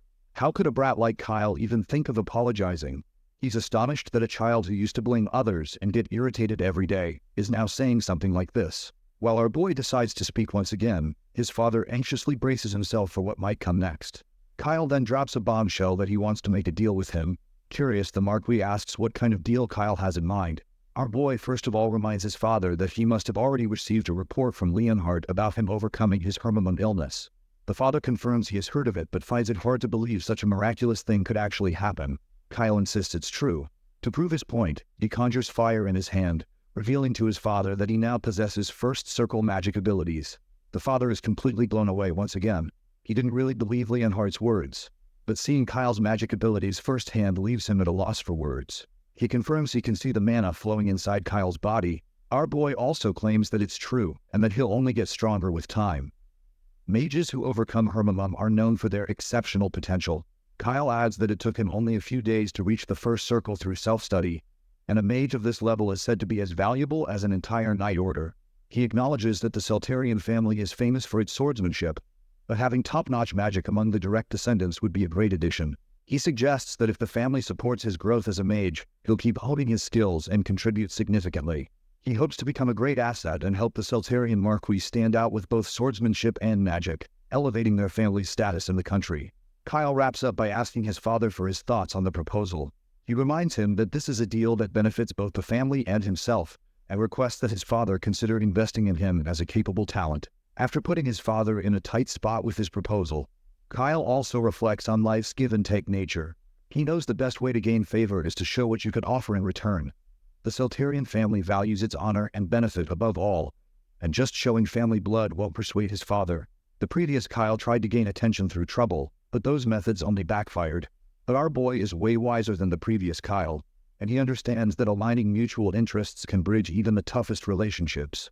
Meanwhile, the father is at a loss for words. He's left wondering if this is really the same Kyle he knew, as he seems so different from the child he once was. Kyle once again asked his dad to support him and help nurture his talent. Of course, this sudden change in his son's behavior has officially boggled his father's mind, and he's not even sure how to respond. He keeps wondering if this is really the same child he knew. The way Kyle speaks so efficiently and negotiates so well was something his dad never expected from him. Achieving what you want through negotiation and learning to use power and authority is a crucial skill for aristocratic children. It's hard to believe that the kid who used to throw tantrums is now saying things like this. The child he once thought was a failure and had neglected has shown remarkable growth. Eventually, he decides to recognize Kyle as a valuable asset to the Sultaron family. Not surprisingly, the son is momentarily startled when his father agrees right away. The man then also promises he'll provide all the necessary funds and magic stones for his studies, and tells his son to make sure he shows his worth. Kyle smiles in response and assures his dad that he'll live up to his expectations. A few days later, we see the surprised faces of both Leonhardt and Erciel. Apparently, they're standing in the new magic workshop that Kyle has acquired to nurture his magic. He looks quite pleased and proudly asks for their opinions. He explains how he's reinforced the entire place with barrier magic artifacts, equipped it with tools for making potions and artifacts, and he is also glad that there won't be any holes in the walls now. Leonhardt was the first to react, and he clearly looks fascinated by the fact that Kyle managed to afford all this, given how expensive it must be. That's when our boy realized he had forgotten to mention that this was all funded by his dad. He explains that all he had to do was charm his father a bit, and he gladly provided the funds. Leonhardt is a bit creeped out by this, finding it hard to believe that charms could actually work on someone like Repton Sultarian. Kyle then opens another sub-room in his workshop and invites Erciel to take a look. Inside, she sees even more equipment neatly laid out on the shelves. But that is not the main highlight here. Kyle explains that it's difficult to use spirit magic freely in the main room, so he made sure to set up a separate space for it. This new area is equipped with soundproofing and dustproofing, so she can practice spirit magic without any worries. Erciel looks anxious as she glances around because she is not sure if she actually deserves this much. Kyle happily tells her that it's for her to use as much as she likes. He reminds her that he doesn't want her to be just a maid doing menial tasks, and he wants her to grow into an irreplaceable spirit mage that will become his trusted aide. Not surprisingly, the girl bows her head, moved by how highly her master regards her. She even starts to cry and promises to work hard, learn diligently, and become someone who will be truly helpful to him. As she makes this promise, her favorability rating rises to 70. Just as they're sharing this heartfelt moment, the stones on the shelves begin to react, and bright energy starts illuminating the area. They look around and see that the spirit magic circle is suddenly activating on its own. Kyle asks her if she's done something, but she denies it. But it doesn't take him long to realize what's happening. The blue energy starts to coalesce and turns into a cute, fluffy creature with wings that quickly rushes toward Erciel and hugs her tightly. Our boy confirms to us that what we just saw was a spirit summoning ritual, and that the cute, fluffy ball is a familiar. Given that it immediately clung to Erciel, it's clear she's the one who summoned the spirit. He's not too surprised, though, considering her talent for spirit magic. He compliments her on her skills, but Erciel points out that she literally didn't really do anything. Kyle in response explains that spirit magic is different from casting spells or reciting incantations. It involves feeling the spirit's energy in nature and connecting with it through the soul. When her emotions were heightened, the spirit stones in his workshop responded and summoned the spirit for her. He then tells her to look at the shelves, where all the spirit stones that were previously there are now gone. Erciel is bewildered to see that it's true and feels a bit uneasy about it. But the boy reassures her that it's fine, as they were meant to be used anyway. As the spirit clings to the girl, Kyle reflects on how he didn't expect her to summon a spirit so quickly. He's quite curious about what kind of spirit this is. When he tries to use his system to examine it, the system reveals that it's a high-ranking spirit and can't be identified with insight. He then directly asks her what kind of spirit it is. Erciel chats with the little furball and responds that the spirit is known as a Shiris, an ancient spirit of light. Kyle is shocked by the revelation, and he finds it hard to believe that this chubby little spirit is actually the legendary ancient spirit of light. Well, it seems like he might have annoyed the spirit by calling it chubby. Apparently, ancient spirits are so rare that even top-level spirit mages might only manage to summon one after pouring all their spirit stones into the process and spending days and nights on it. The fact that Erciel was able to summon this spirit in one shot is absolutely mind-boggling. What is more fascinating that she was able to summon the spirit unconsciously. Meanwhile, the spirit is still fuming about being called chubby and starts pinching our boy relentlessly. Erciel then quickly explains that this isn't the spirit's true form, and if it reverts to its normal form, the entire mansion might collapse. The bird finally stops pinching Kyle, Ursiel then reveals that the spirit wants to be friends with her. Kyle quickly realizes that the spirit must be suggesting they form a contract since it was summoned by Ursiel. The girl then promptly asks the spirit if it's okay to form the contract, and the furball chirps a positive response. A yellow light illuminates as the circle activates, and Ursiel officially asks the spirit of light if it will form a contract with her. After some formalities, it's time to give the spirit a name. Kyle quickly suggests the name Prodigy, and Ursiel agrees, bestowing the name upon the spirit. The system confirms that the spirit's name is now Prodigy, and the registration is completed. The little furball quickly flies over to its master, and Ursiel states that she looks forward to working with Prodigy starting today. The spirit chirps a positive response once again. As they share a moment of affection, Kyle reflects on how well his talent discovery project is going. A few days pass, and we see our boy catching up with his older brother, Adolf. The big bro starts off the conversation by apologizing, saying he did not give much attention to his little brother lately as his older brother. Kyle remains modest and replies that it's nothing, as he should have sought out his brother first. It's clear they're not just exchanging brotherly affection, as there's a thick tension between them. Ursiel serves tea to Adolf and quickly walks away. As she leaves, Adolf watches her with a purposeful gaze and quickly recognizes her as the slave Kyle had bought from the market. He can't help but comment on how beautiful she looks for a maid. Our boy responds that his main intention was simply to get a maid. His brother then asks if he can take Ursiel with him. As soon as these foul words fall into Kyle's ears, he is unable to take another sip of his tea and remains silent, inwardly calling his brother trash. However, he keeps his composure and politely asks if there's no other child he would prefer instead. He starts pretending as if he is romantically interested in Ursiel as well, because this is the only way he can avoid offending his evil brother. Adolf takes the bait and quickly dismisses the idea, claiming he's not the type to steal a girl from his younger brother. We then hear Adolf's thoughts as well, and the reason he's avoiding taking the maid is clear, which is that he can't afford to make an enemy of his younger brother just yet by snatching away his girl. Besides, he's heard rumors that Kyle is not that troublemaker brat anymore. But seeing him with women at such a young age only confirms to Adolf that Kyle is likely heading down a dark path. For Adolf, this makes it even easier to lead his brother further into the shadows.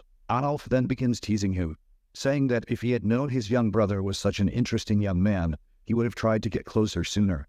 He points out how much Kyle has improved, to which our boy simply agrees, mentioning that daily life has no major issues now.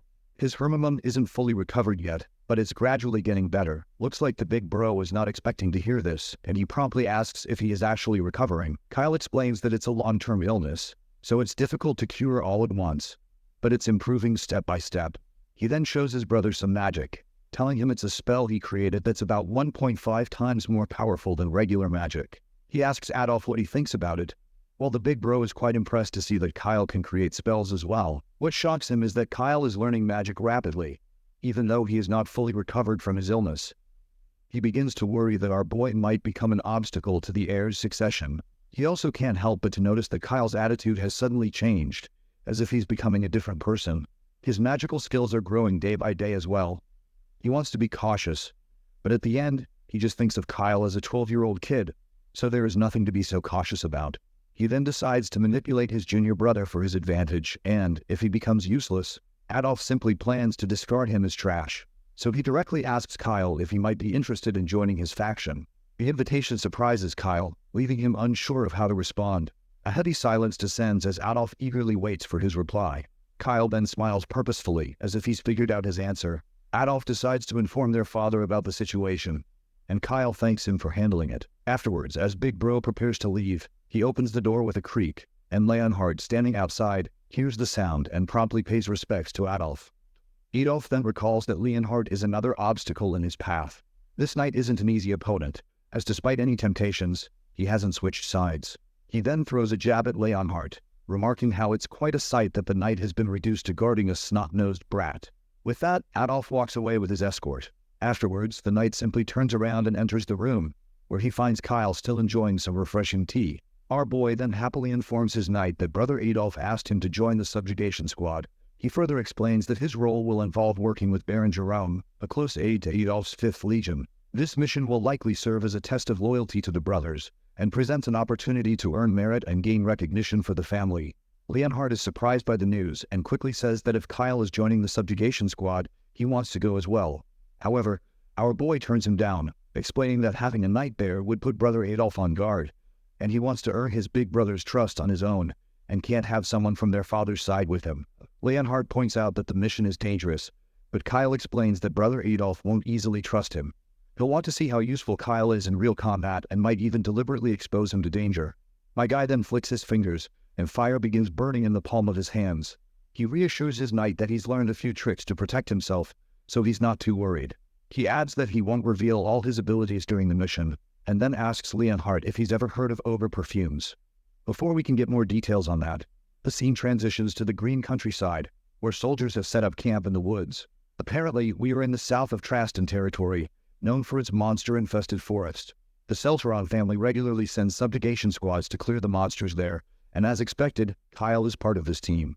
In the camp, a thin, mustached man introduces himself as Baron Jerome, the partner of our boy, and they will be working side by side for this subjugation mission. Our boy smiles back at the man and mentions that it's his first time in real combat, so he is looking forward to working together with someone experienced as Baron. The man reciprocates with the gesture and promises to protect him no matter what.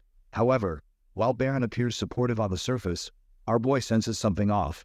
The man has a negative affinity score of 40, which isn't a great sign. It's unclear what our boy might have done to upset him in the past, but he decides to stay cautious. Baron then decided to head out to prepare for the upcoming tasks. As our boy walks away, Baron reflects that Kyle is just a circle mage, new and inexperienced. Baron decides to keep an eye on him, assessing his skills and ensuring his safety. After all, what trouble could a recently bedridden kid possibly cause? After a while, we see these little goblins are being taken down by our boy's magical prowess. The soldiers standing on the sidelines can't help but praise our boy for his impressive skills. As he takes down goblins left and right, his affinity continues to rise. With a snap of his fingers, the other horde of goblins is set ablaze. The knights around him clap and cheer for his performance, and Kyle could not help but bask in the glory. Baron showers him with praise, declaring him incredible, and points out that this subjugation battle has been the easiest they've ever experienced. Right at that moment, Baron's affinity jumps from -40 to +50 almost instantly. This unexpected development fascinates Kyle, because he's never seen anyone so easy to handle. The soldiers, on the other hand, keep their happy dance going, and Baron is confident that Brother Adolf will be pleased to hear about Kyle's performance. This puts a smile on our boy's face since his first plan has already been secured, and it's now time to move on to part 2. As the night falls, everyone gathers back at the camp for a booze-filled celebration of their easy, stress-free victory. Kyle downplays his role, saying there's nothing to congratulate him for, but Baron insists on acknowledging his incredible magical skills. The other soldiers agree, admitting they initially misunderstood their young lord. They point out how he's still so young and had been living in the mansion, leading them to believe he would struggle with both combat and camping. Their expectations are completely upended when not only does Kyle bravely participate in the battle, but he also doesn't complain about the rough camping conditions.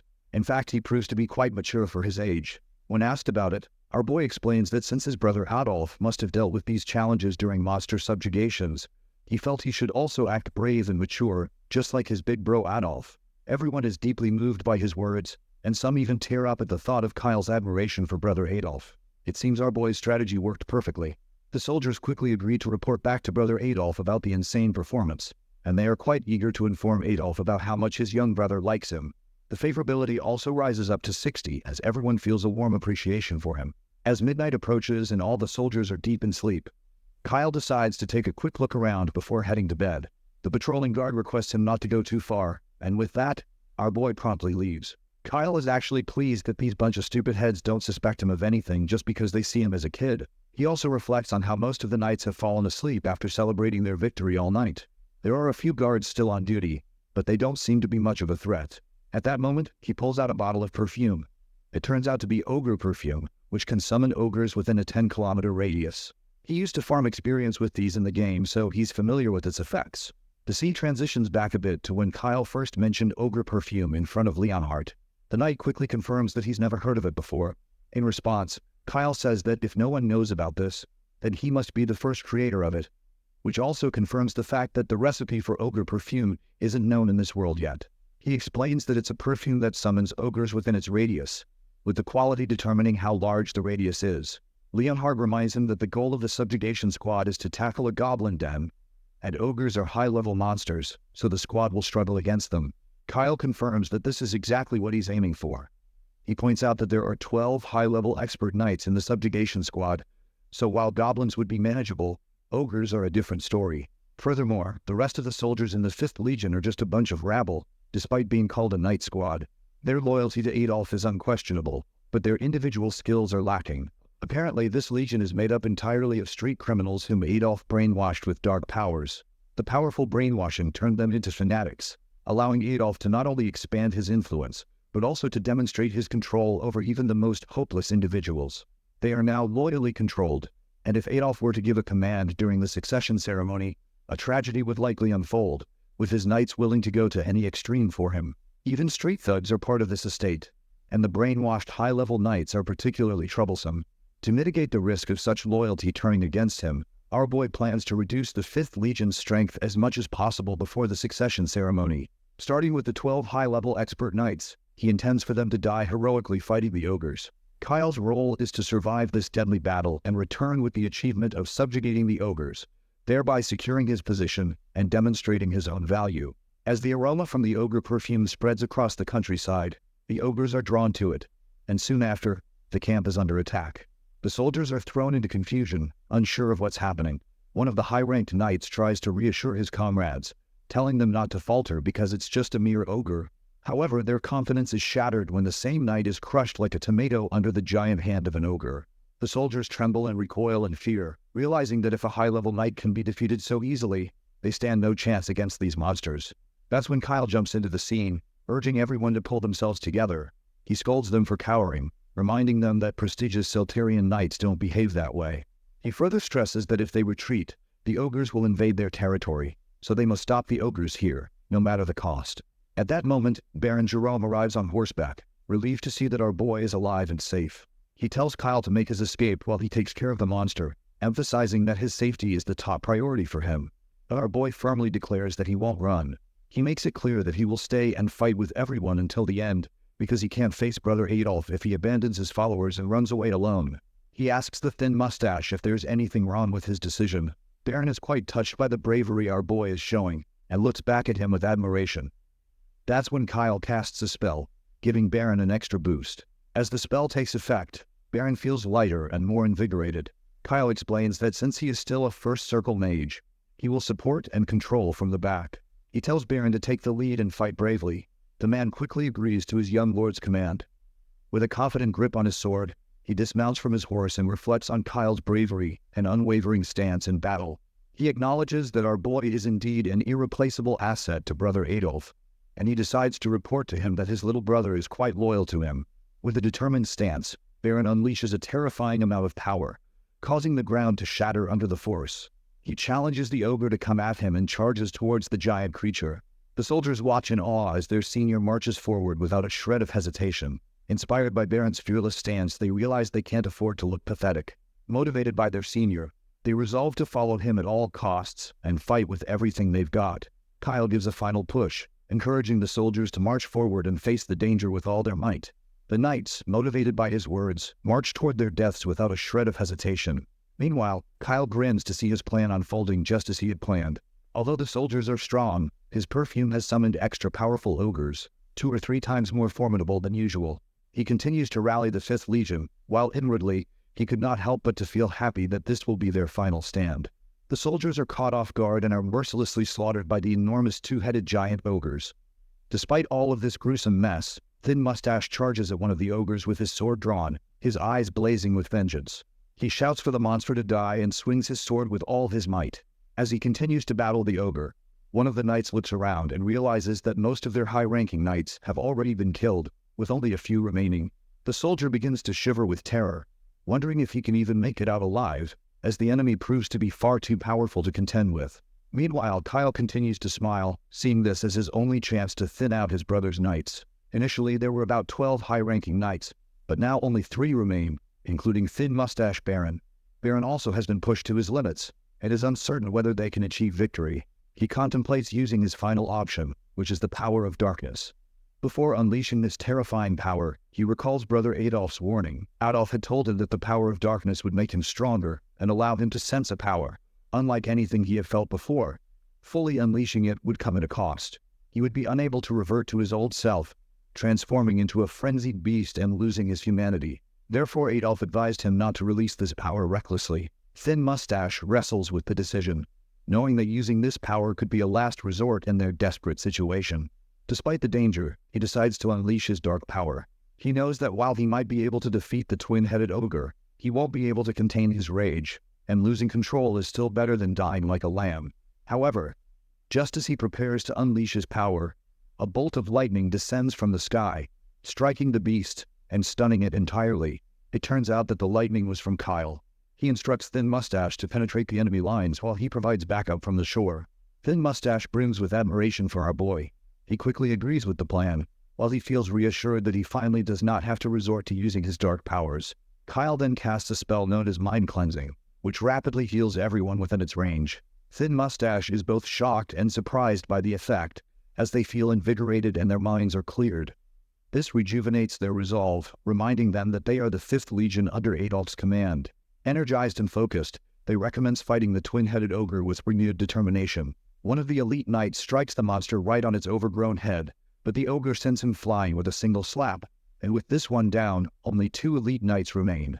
The monster turns around, grabs the remaining knight, and smashes him against a tree with such force that nothing remains but a splatter of blood. This leaves just 1 elite knight alive, Baron Jerome. Kyle just smiles after seeing his plan come to fruition. You see, his primary goal was to eliminate the 12 elite knights empowered by Adolf's dark magic, and with 11 dead, only Baron Jerome remains. Thin Mustache trembles in fear as he sees the remains of his comrades scattered around. Despite his fear, he remains resolute and tells Kyle to cast that spell once more, promising that he will soon end the life of the mutated ogre. Kyle, on the other hand, just flashes his trademark smile, and he finally casts the spell Ensnare, and these hand-like appendages pop out of nowhere to grab the knight from all sides, rendering him unable to move. The knight is completely bewildered by his inability to move. Kyle calmly tells him to keep his eyes forward because the ogre is right in front of him. That is when the orc begins grinning at the sight of its prey immobilized, raises its hand and crushes Thin Mustache with a brutal swipe, leaving the other soldiers in shock and dismay. They are at a loss now that their senior is dead. The ogre then turns its attention toward the remaining soldiers.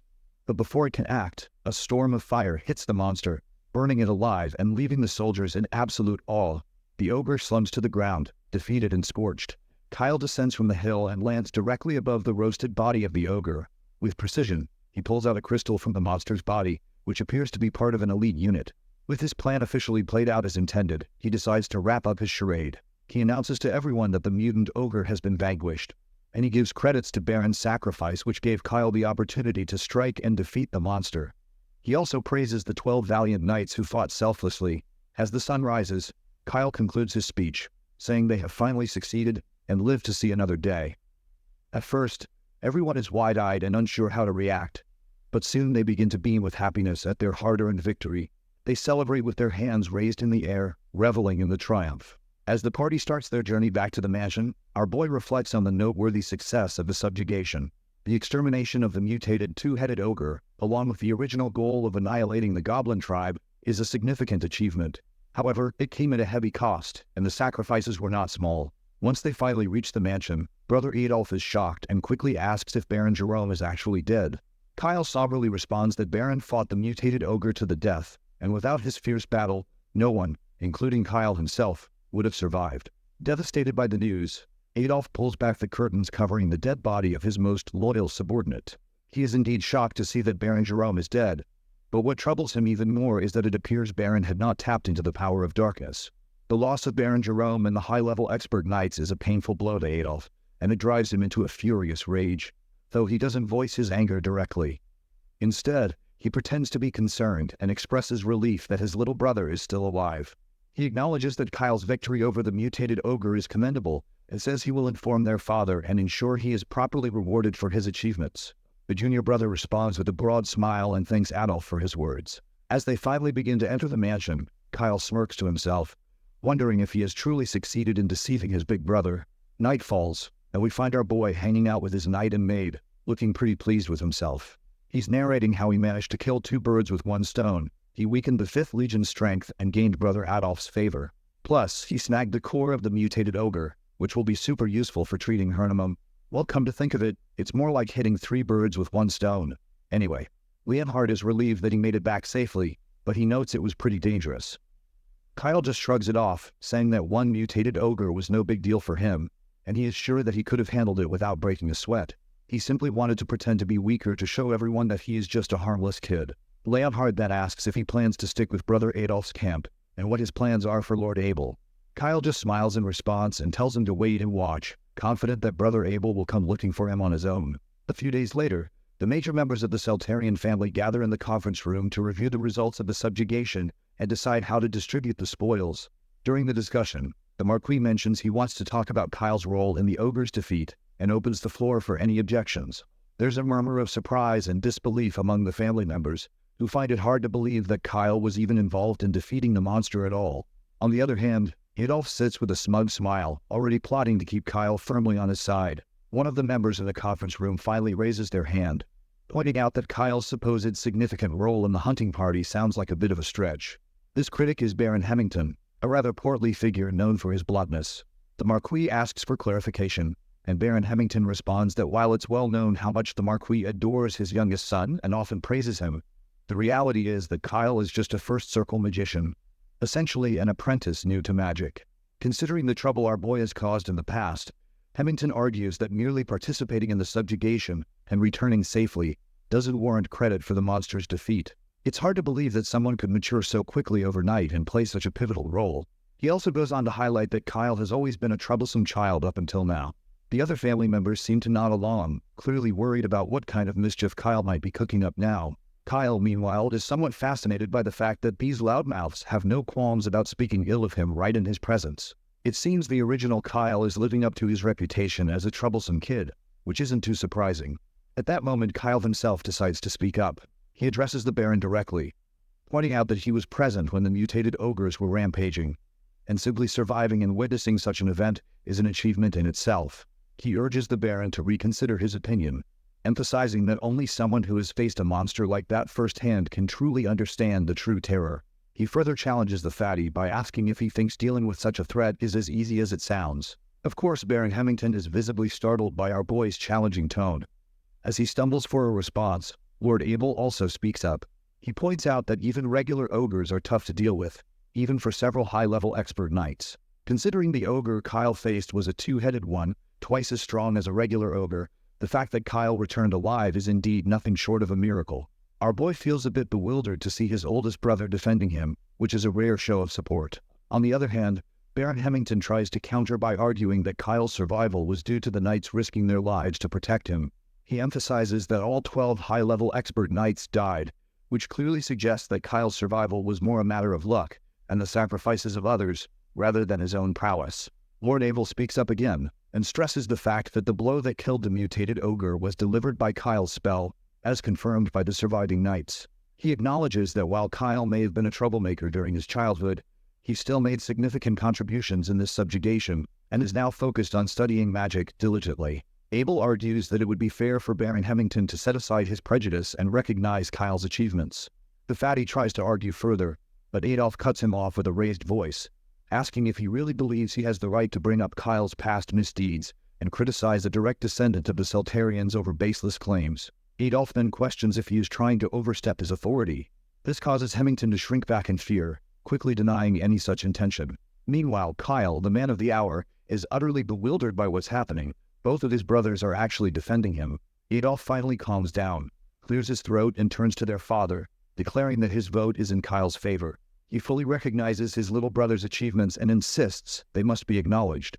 He reminds his father that the 5th Legion is directly under his command, and all of the boys testified that his young brother fought bravely.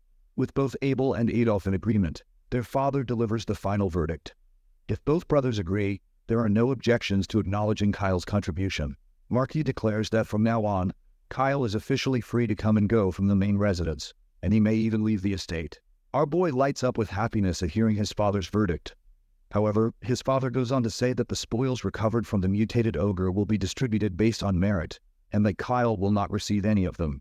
This catches our boy off guard, as he wasn't expecting to be cut out like that. With those final words, his father adjourns the meeting, and everyone is allowed to leave. But Kyle stands there, completely bewildered by the last part of his father's verdict. He has no idea why, despite being acknowledged for his contributions, he isn't getting any spoils.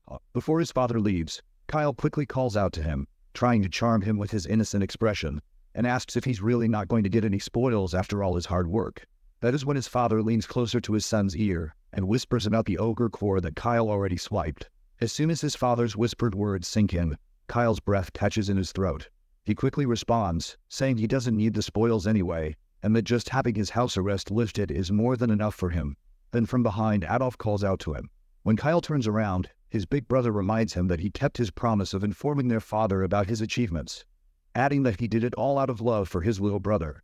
Kyle, however, can see through the flattery, knowing exactly where Adolf's words are coming from. Meanwhile, Abel is also standing off in the distance, quietly reflecting on how much Kyle has changed in just a few days. He is definitely looking forward to meeting his little brother alone. It seems our boy's prediction has come true after all. In the next scene, we see Abel and Kyle catching up. Right off the bat, Abel drops a bombshell of a news, claiming that he doesn't actually have any serious skills, and this is the first time he's ever mentioned it to anyone, not even their father knows. Kyle just goes along with the conversation, but in his head, he's thinking, why is my brother suddenly dropping secret bombs like this? Kyle had been ready to talk with Abel, but he didn't expect the conversation to take such an unexpected turn. Before we dive further, let's rewind a bit. Right after the meeting ended, Abel approached our boy and personally gave props for the hard work he put into this subjugation. He points out that Kyle has now successfully proven himself in real combat, so he confidently gives a title of a proper mage to our boy. Kyle, however, downplays it, modestly saying he's still far from that title.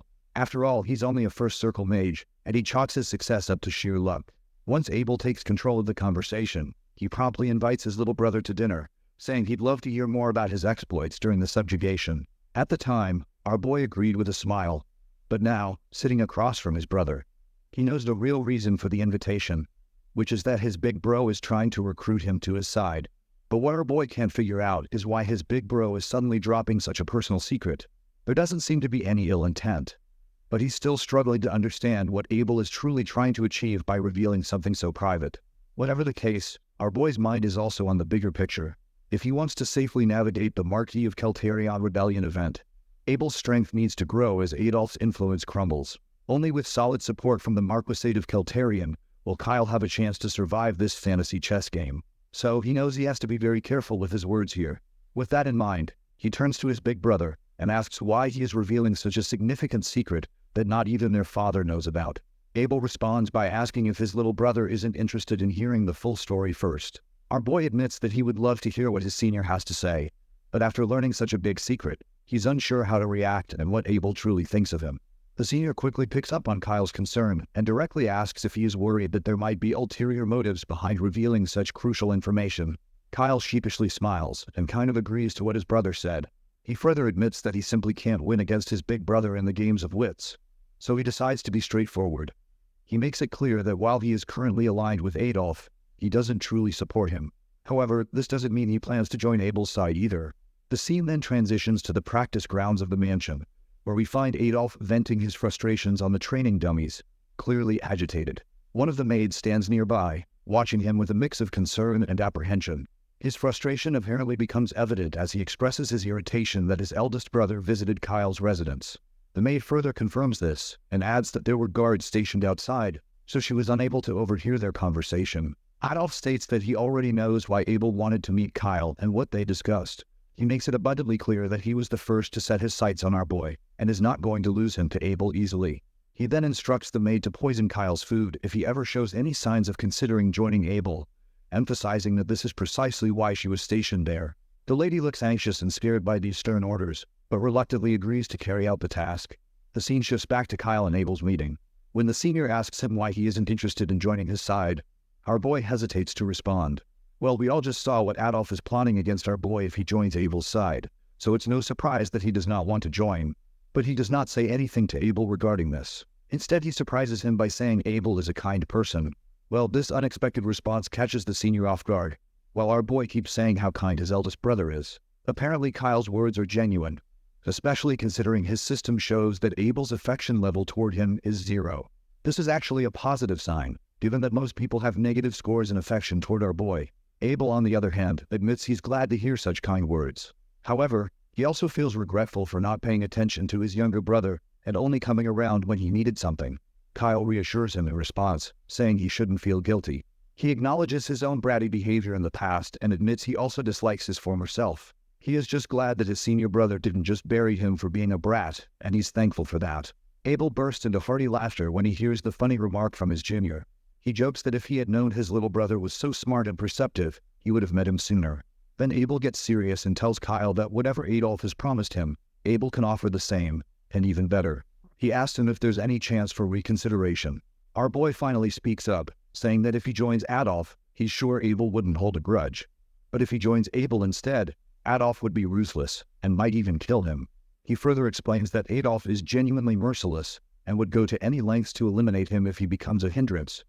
He adds that he just barely got through a trial, and as a first circle mage, isn't strong enough to defend himself. If Adolf decides to target him, our boy doubts he'd stand a chance. Abel remains quiet upon hearing this extreme evaluation. He notes that our boy is the only family member who has ever expressed such a strong opinion about Adolf. When Kyle asks if he agrees with this assessment, Abel simply nods in confirmation. Before diving deeper into the conversation, Abel finally reveals that his seemingly insignificant skill is actually a keen intuition. He explains that since childhood, he's always had a nagging feeling when something bad was about to happen. This intuition has helped him avoid dangerous situations.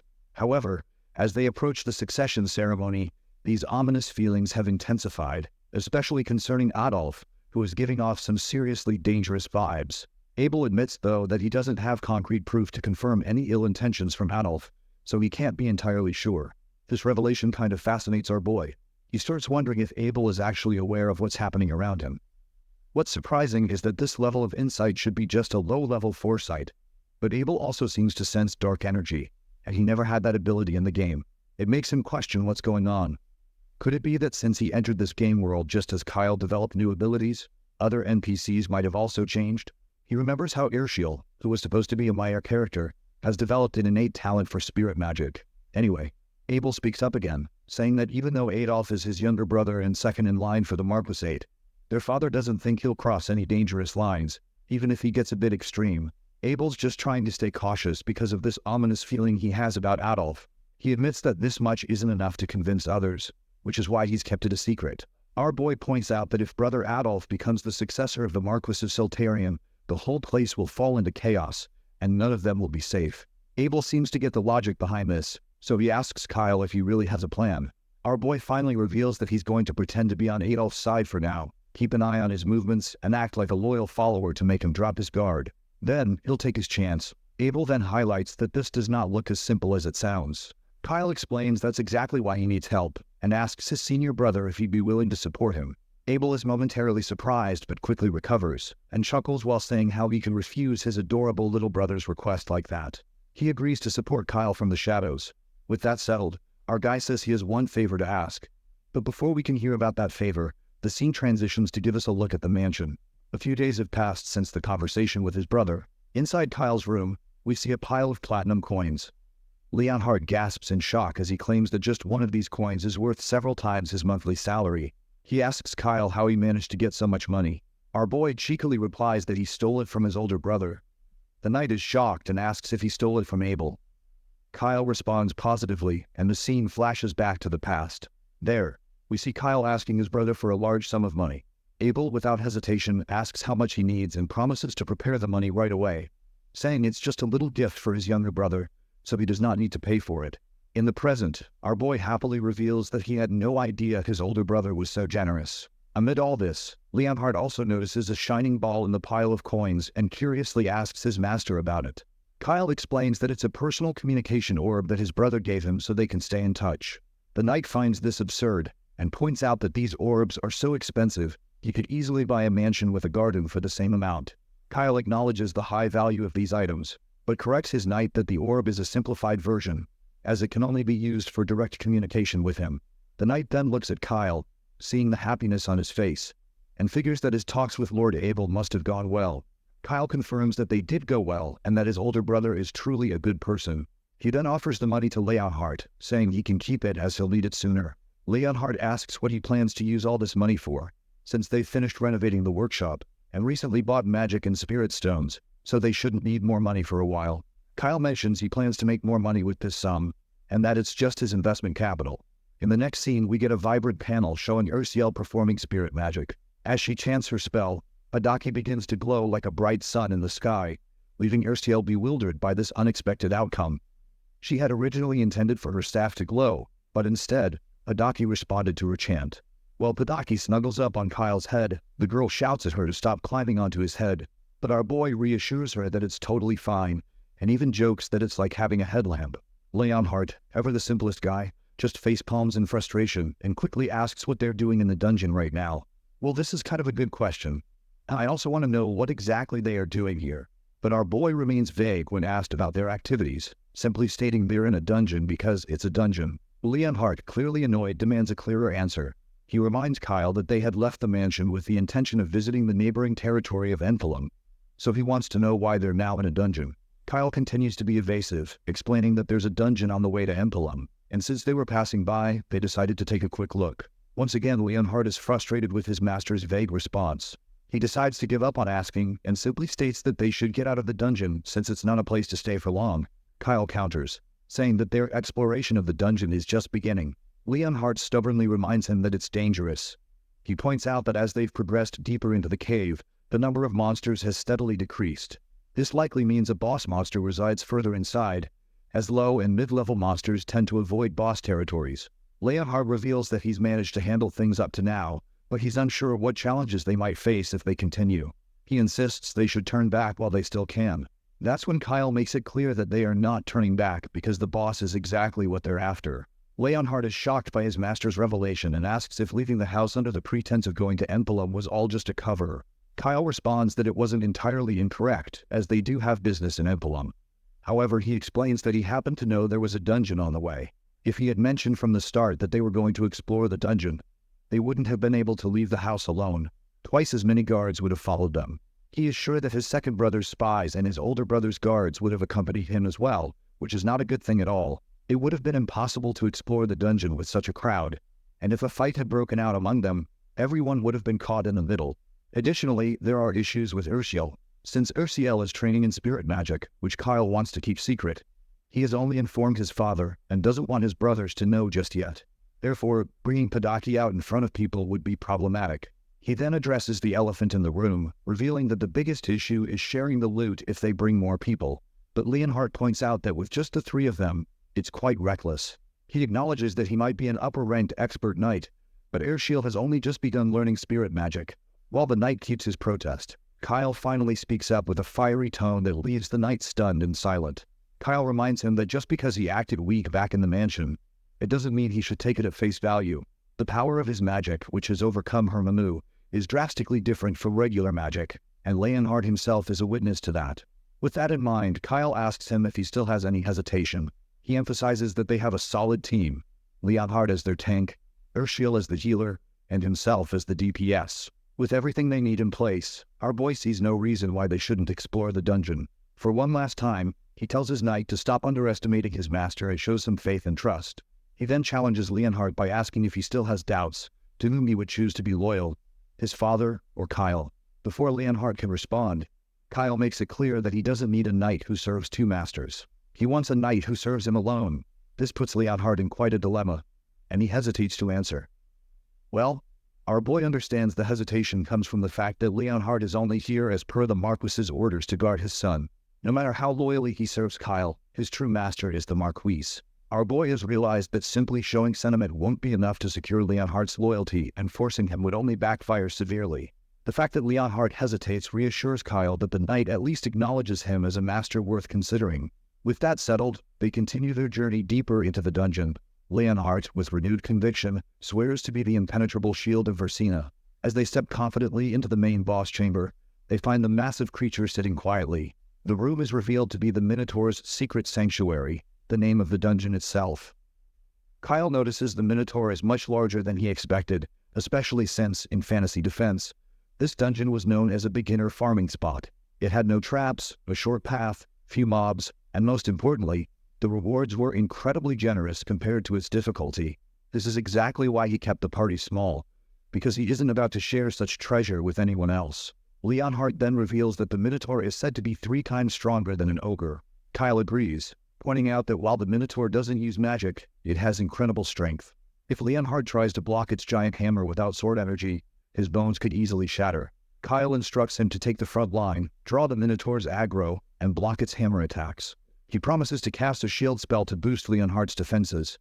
With the added shield and sword energy, Leonhardt should be able to withstand the heavy attacks. However, Kyle warns that there's one attack to be especially cautious of.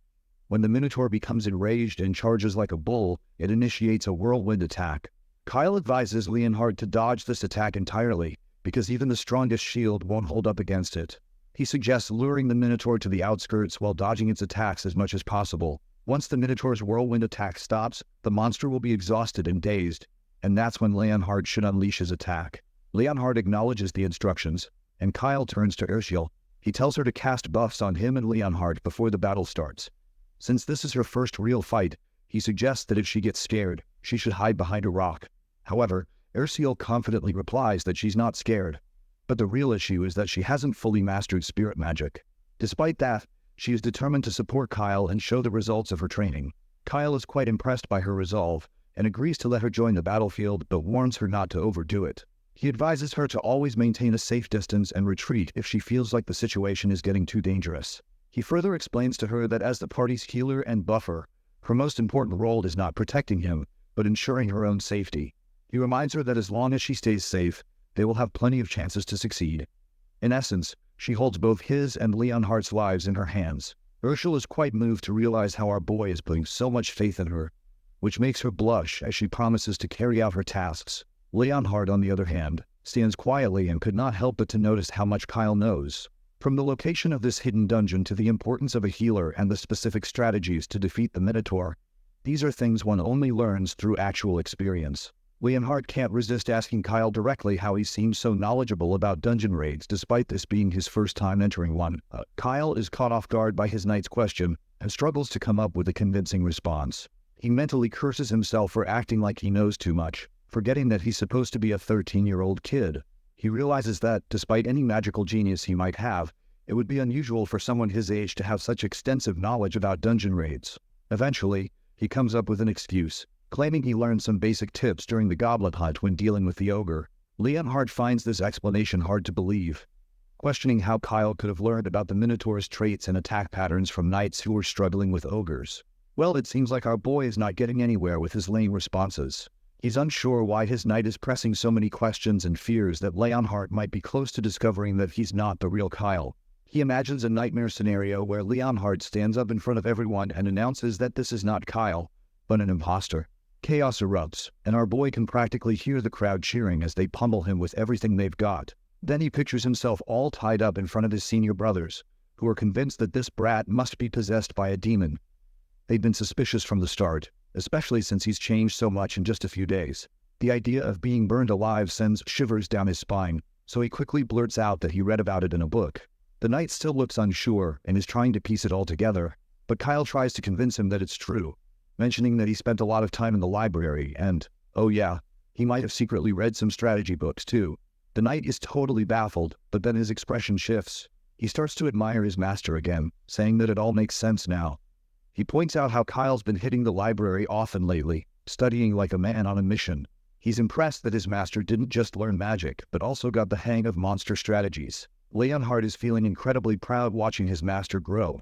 He's practically buzzing with excitement to report back to the Marquis, sure that he'll be thrilled with his youngest son's progress. Meanwhile, as they chat, Kyle notices his affinity with Leonhardt rising. Whatever the case, it's a small but significant victory for him. After all, he was just about to get screwed, and barely saved himself from getting killed. Later on, we see Ursula in action. She casts a healing spell, and tiny spirits rush to Kyle, instantly beginning their work. Her magic boosts his health and defense by 30%, enhances both his mana and sword energy, and restores lost health while providing automatic healing over time. Our boy can't help but compliment Ursula on how much her spirit magic has improved. It's clear she's gotten a lot better since she first learned it. With that, the trio is finally ready to take on the Minotaur. While the monster is still sleeping, Leonhardt charges in, but the Minotaur wakes up and swings its massive weapon just as Leonhardt is about to strike. After a brief clash, the knight steps back to a safe distance and notices how much more solid and lighter his body feels, thanks to Kyle's shield and Ursula's buffs. The Minotaur, now fully awake and furious, lets out a massive roar.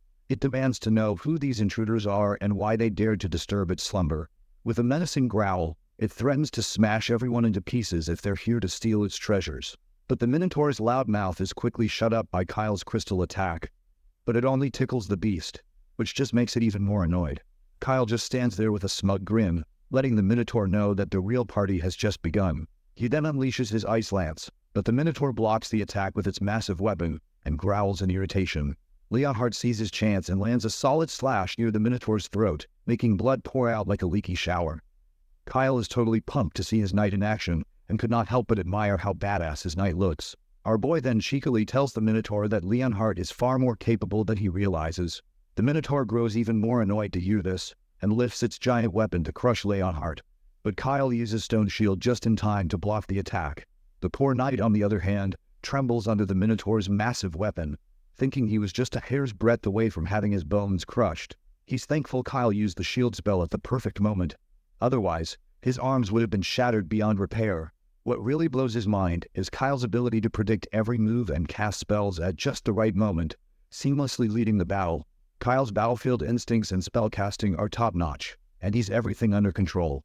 Our boy then casts another spell that strangles the Minotaur, making it unable to move. He follows this up with a barrage of light bullets that hit the monster's overgrown body.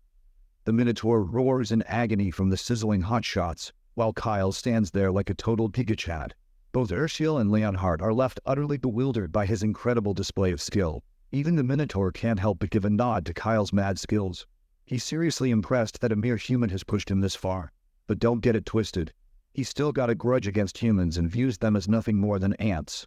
He decides it's time to show who's boss and starts preparing his ultimate attack. The whirlwind. The air around him starts to churn as he swings his axe with fury. Kyle quickly warns his party members that shit is about to get real. He tells Leonhardt to keep the Minotaur's attention and lead it to the outskirts of the battlefield.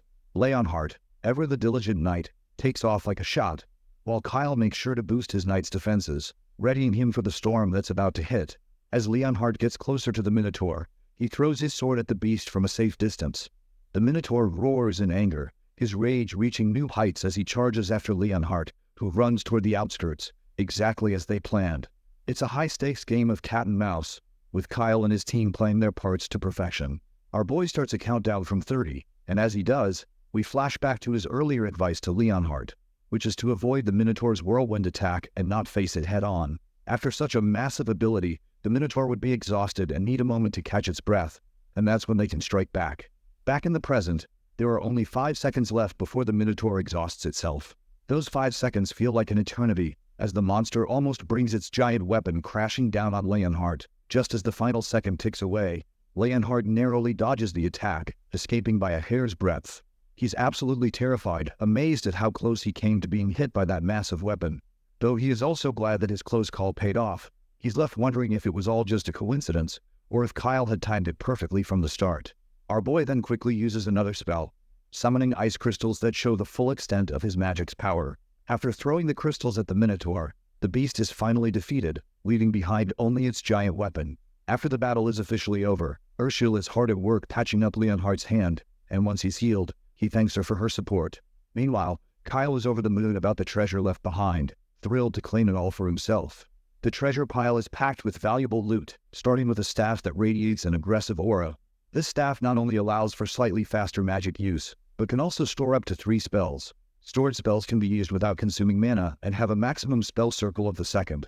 Kyle explains that in fantasy defense, acquiring this staff from the Minotaur dungeon is an essential strategy for mages, offering powerful benefits until one becomes a high-circle mage.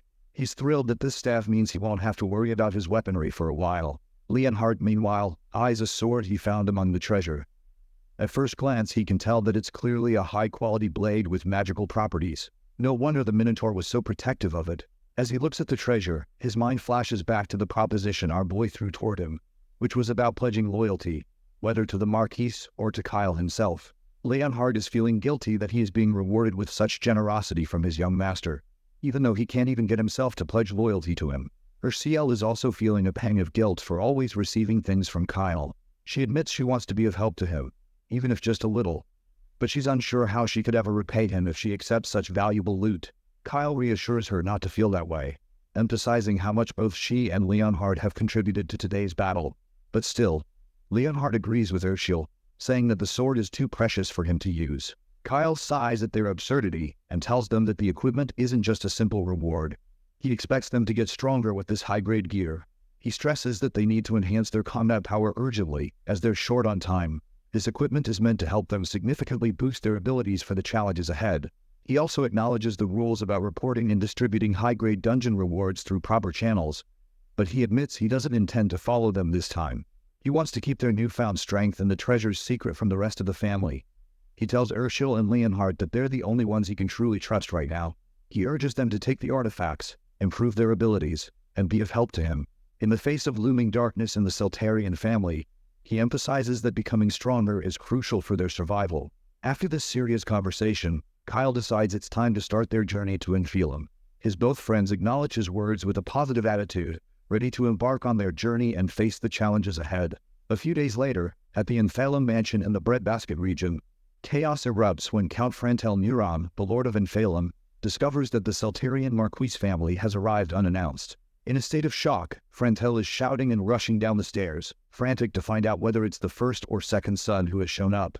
His assistant, a bespectacled man, explains that he's not sure, but they carry the Seltarian crest, which only direct descendants of the family can possess. Frantel is totally freaking out, wondering if the Seltarians are considering dragging his domain into their family succession drama. His assistant is also worrying about the same thing, and further points out that it's an unwritten rule to avoid involving other families in succession disputes. But it seems they're caught up in it now. When they finally reach the guest room, Count Frantel Neuron pauses for a moment to regain his formal demeanor. He opens the door with a broad smile, ready to warmly welcome his esteemed guests from the Seltarian family.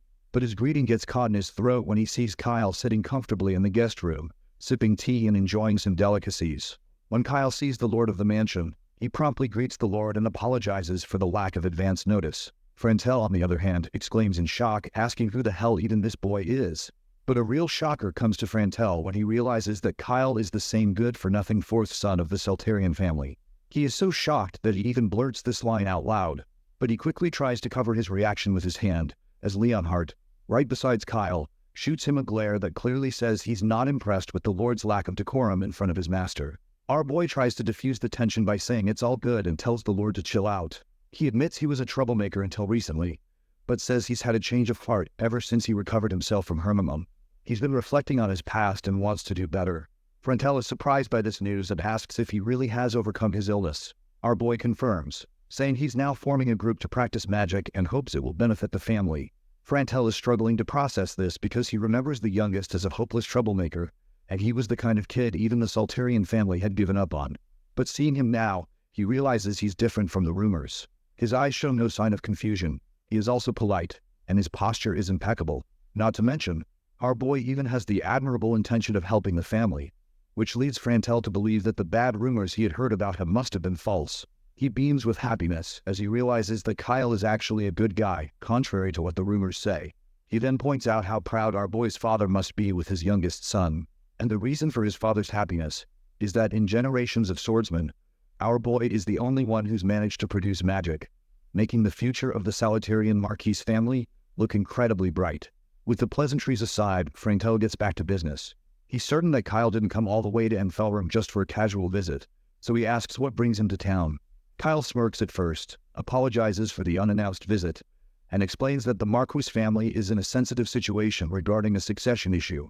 He didn't want to draw attention to his movements, so he did not try to announce his arrival. The real reason for his visit is that he wants to purchase grain from Enfeelim, which is the largest granary in the north. This surprises Frantel, who points out that they're already trading grain regularly with the Seltarian family, so he wonders if Kyle is looking to make an additional purchase. Our boy confirms this, explaining that the grain is for his personal use and separate from their regular arrangement. He wants it for magical research and can't go into details right now. He also mentions that this won't be a one-time deal, because he plans to continue buying regularly in the future. He's heard that Enfeelim has had good harvests recently, resulting in a surplus of grain that's hard to manage. So, he wants to buy up that surplus. Kyle then snaps his fingers, and his knight steps forward, opening a box with a handful of platinum coins. Even though the number of coins is small, Frantel and his assistant are blown away. Their jaws drop as they try to wrap their heads around how this young man has such a fortune. Frantel quickly gathers himself and says that selling the old grain shouldn't be a problem, as they do have excess stock. He acknowledges that magical research is confidential, so he won't pry into his work. Kyle smiles back, glad to be working with Frantel. However, the Lord is curious and asks how a young person like our boy came by such a substantial amount of money. Transactions with unclear funding sources could lead to trouble, especially with such a young buyer. Our boy reassures him, saying that the money is a gift from his brother. When Frantel asks if he means Abel, Kyle confirms he does, saying Abel is the only person he would call his oldest brother. Of course, this only makes Frantel even happier and more inclined to trust Kyle. The fact that Abel readily gave his young brother such a substantial amount of money shows they have a close relationship. He figures that having Kyle and Abel on his side is a better deal than having a relationship with their third brother Adolf, who seems to have sinister intentions. With that in mind, he says that if Abel is vouching for Kyle, he's willing to trust him too. Once our boy secures Frantel's trust, he starts the negotiations. He offers 4 silver coins per sack instead of the 7 silver coins Frantel initially demanded. Frantel and his assistant look at our boy with their clueless faces, but Kyle continues with his negotiation. He argues that 7 silver coins for old wheat is a bit much, especially since the extra old wheat is taking up valuable storage space and incurring storage fees daily. He suggests that selling it for 4 silver coins is the best option for both parties. After a lot of back and forth, Kyle finally settles on 5 silver coins per sack. Once the negotiations are done and they get to the guest room for some rest, Kyle is over the moon. Leonhardt is also impressed by his negotiation skills and curiously asks if he learned them from books.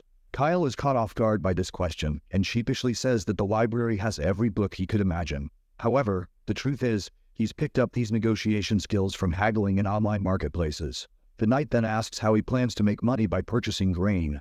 Kyle explains that he intends to buy grain when it's cheap and sell it when demand rises to make a profit. The knight responds that the current grain supply is stable and their Dresden territory has secured reserves until next year. He further points out that it might be difficult to make a profit by putting old grain on the market. Kyle simply explains that they're preparing in advance because they don't know what might happen in the future. You see, our boy knows exactly that a great famine is coming soon. After the Salterian Marquis family's succession ceremony, unprecedented weather anomalies will lead to a severe famine, causing grain prices to skyrocket. At that point, it won't matter whether the grain is new or old. People won't be able to find food even if they have money. Kyle keeps this to himself, figuring he can't explain it to someone like the knight. However, it seems he doesn't need to explain it anyway. The knight acknowledges that everything Kyle has done so far has had a valid reason, so he trusts that this will be the same. As the knight says this, the favorability level rises to 50, which boggles his mind since it was in the negative when they first met. Later that night, Urciel enters and explains that Count Frantel Neuron has something to discuss before dinner and asks if Kyle could spare a moment. When Kyle arrives at Count Nyron's room and knocks, he enters and says he's heard the Count wanted to see him. The Count reassures him that it's nothing serious, since he simply wanted to introduce Kyle to someone. Our boy curiously asks to whom he's being introduced to. That's when a young girl stands up and introduces herself as Frantel Neuron's daughter. As soon as our boy hears her pleasant voice and sees her, he's visibly shocked. It turns out she's Iris Nyron, and Kyle clearly wasn't expecting to see her. To understand why our boy is so shocked to see her, let's break it down.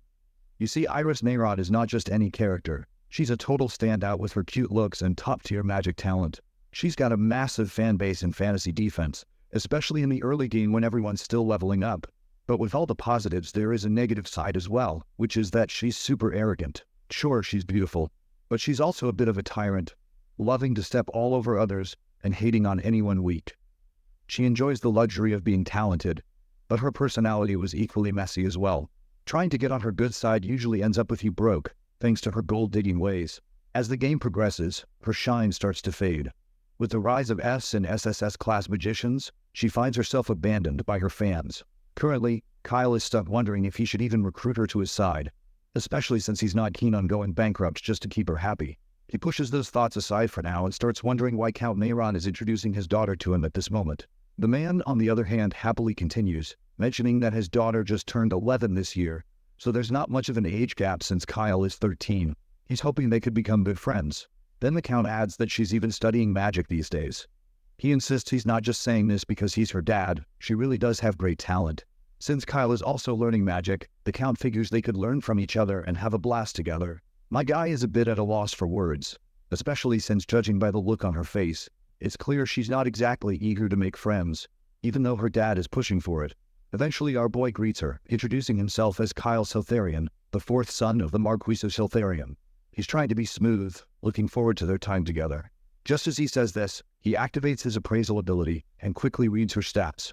Not surprisingly, her characteristics line up perfectly with what we have heard before, and she has a whopping negative 48 favorability towards him as well. But what really catches him off guard is her talent, Mana's companion. You see, Kyle himself has mana stagnation, a broken talent he's never seen in anyone else. In the original game, Mana's companion was the top talent in the mage category, available only to the top 0.01% of SSS class mages. So he's baffled as to how Iris, an A-class mage in fantasy defense, has this talent. It's pretty clear she's gained some extra abilities, just like Abel and Ursiel. That means new possibilities have opened up for her, and Kyle can't help but wonder what that means for their dynamic. He reflects on how, despite her off-putting personality traits making her a target for avoidance during the game, if he could get his hands on an SSS-level talent, everything would change. He simply can't afford to miss this opportunity, no matter the cost. On the other hand, Iris, with her signature sass, fires back. She points out that he's the fourth and last in the Celterian family line, teasing him about how she's never heard of him before, even though she knows all about the achievements of Abel and Adolf Celterian.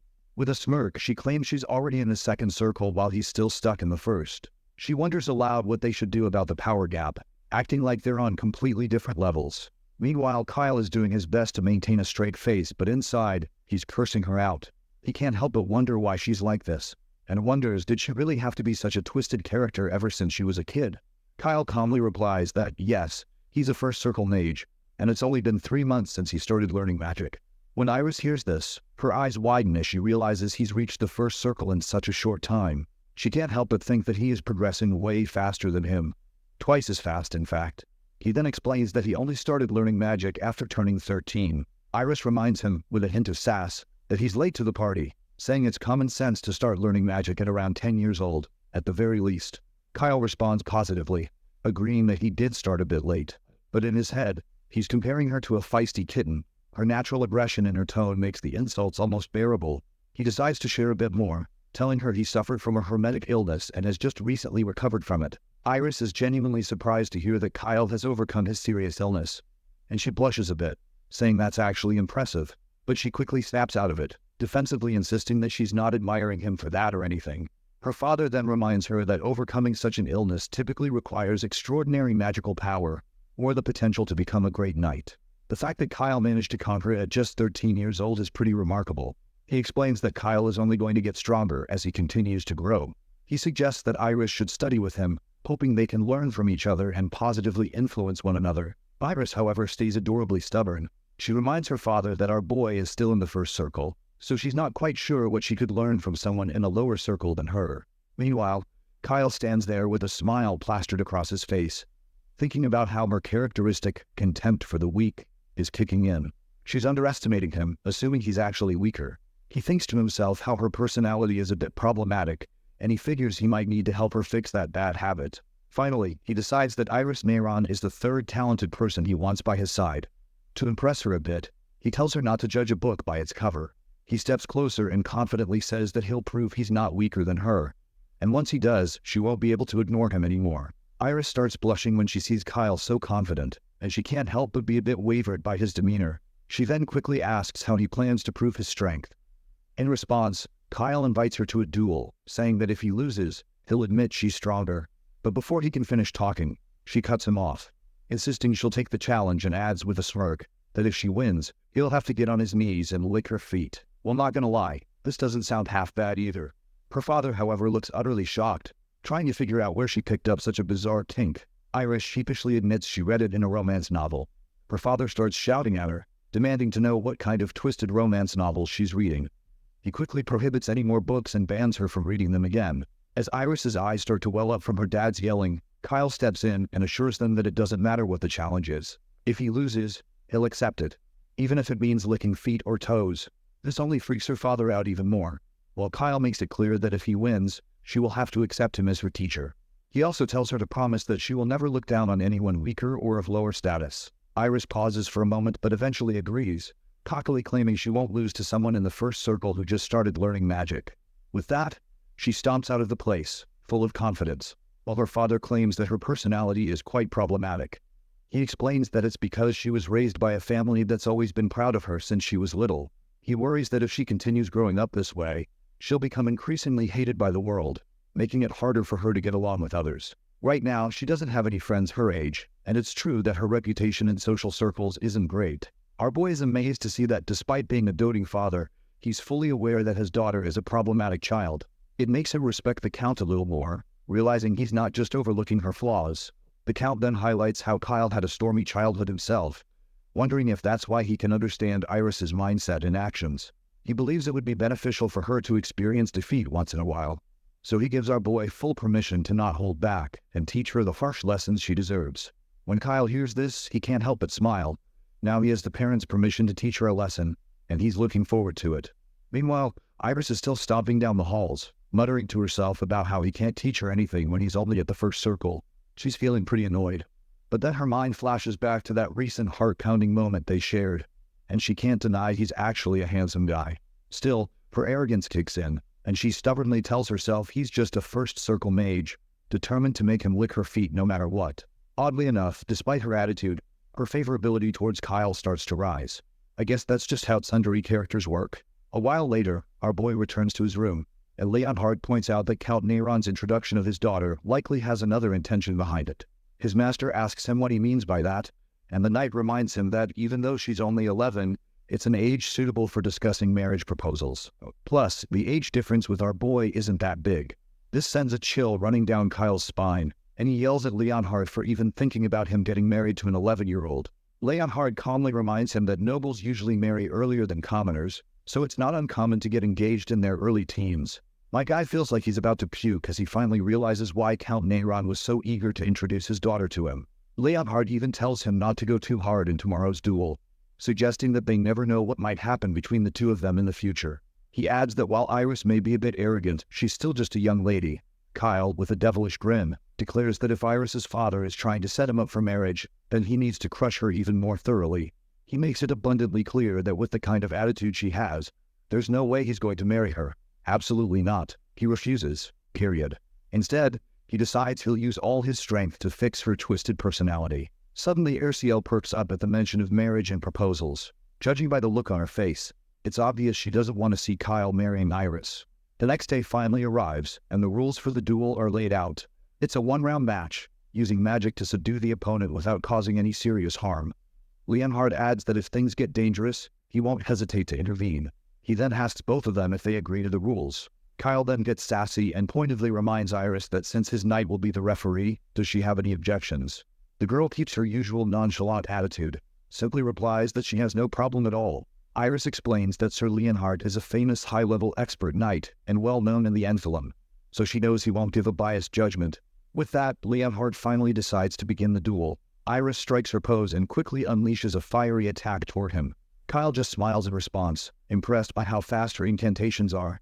It's hard to believe she's just 11 with such skills, but he knows she's still far behind him, and he quickly counters with his own wind magic. Their powers collide, and the wind effortlessly blocks the fire arrow. Iris grits her teeth in frustration but quickly swings her magic staff again, thinking to herself that she hasn't even begun to show her full strength and won't lose to a first circle mage like this. She throws another fire arrow, this one even more intense, but Kyle saves himself with just a flick of his wand. He can't help but appreciate her fiery personality. She clearly doesn't know when to give up.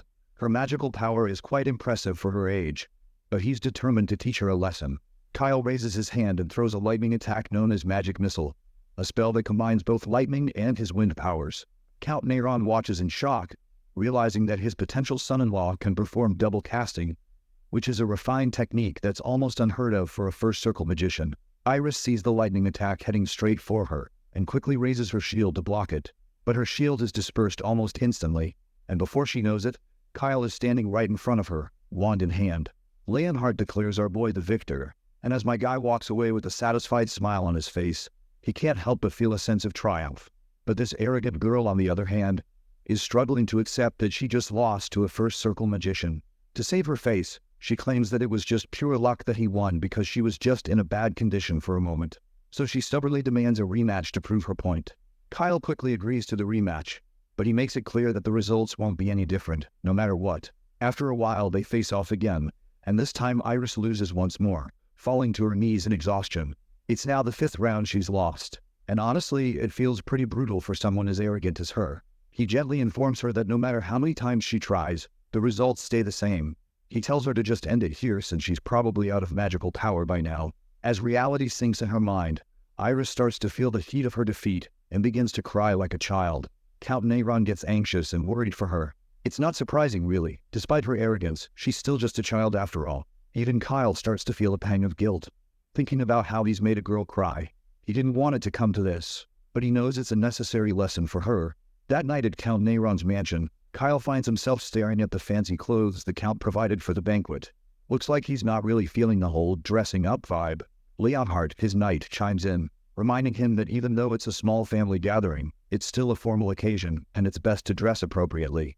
But Kyle is not sure why they even invited him to this banquet after he literally made their daughter cry. Leonhardt replies that Count Neyron said it was fine to teach her some harsh lessons. Besides, you probably expected something like this would happen. Leonhardt further points out that since our boy fairly and squarely defeated Lady Iris, Count Neyron seems even more determined to make him his son-in-law. Kyle lets out a sigh, saying Iris might hate him even more now, but his knight insists that's not the case. Judging by her expression, it's likely that Lady Iris actually likes him. Our boy finds this odd and asks if that's really true. Leonhardt just tells him to focus on getting ready for the banquet, while Erciel quickly starts helping him dress up. As Leonhardt watches them in the background, he can't help but lament how Lord Kyle seems to know everything about the world, but is surprisingly clueless when it comes to romance. Once Erciel finishes adjusting his hair, she steps back and tells him he's ready.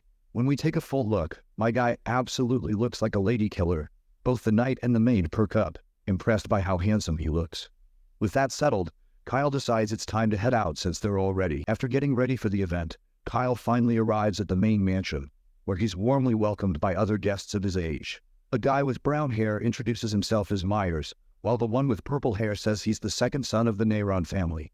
Looks like Mr. Purple Hair is going to be Kyle's future brother-in-law after all. Meanwhile, Count Neyron is frantically scanning the area, clearly on the lookout for his daughter. He is not sure why she's running late. He even tells one of the servants to go check on Iris. Kyle overhears this and starts to wonder if she might be upset because of him and is avoiding the event because he made her cry. Eventually, one of the maids escorts Lady Iris into the hall, and she immediately calls out to her father that she's arrived. Despite her young age, she has a surprisingly mature vibe and looks quite elegant rather than just cute.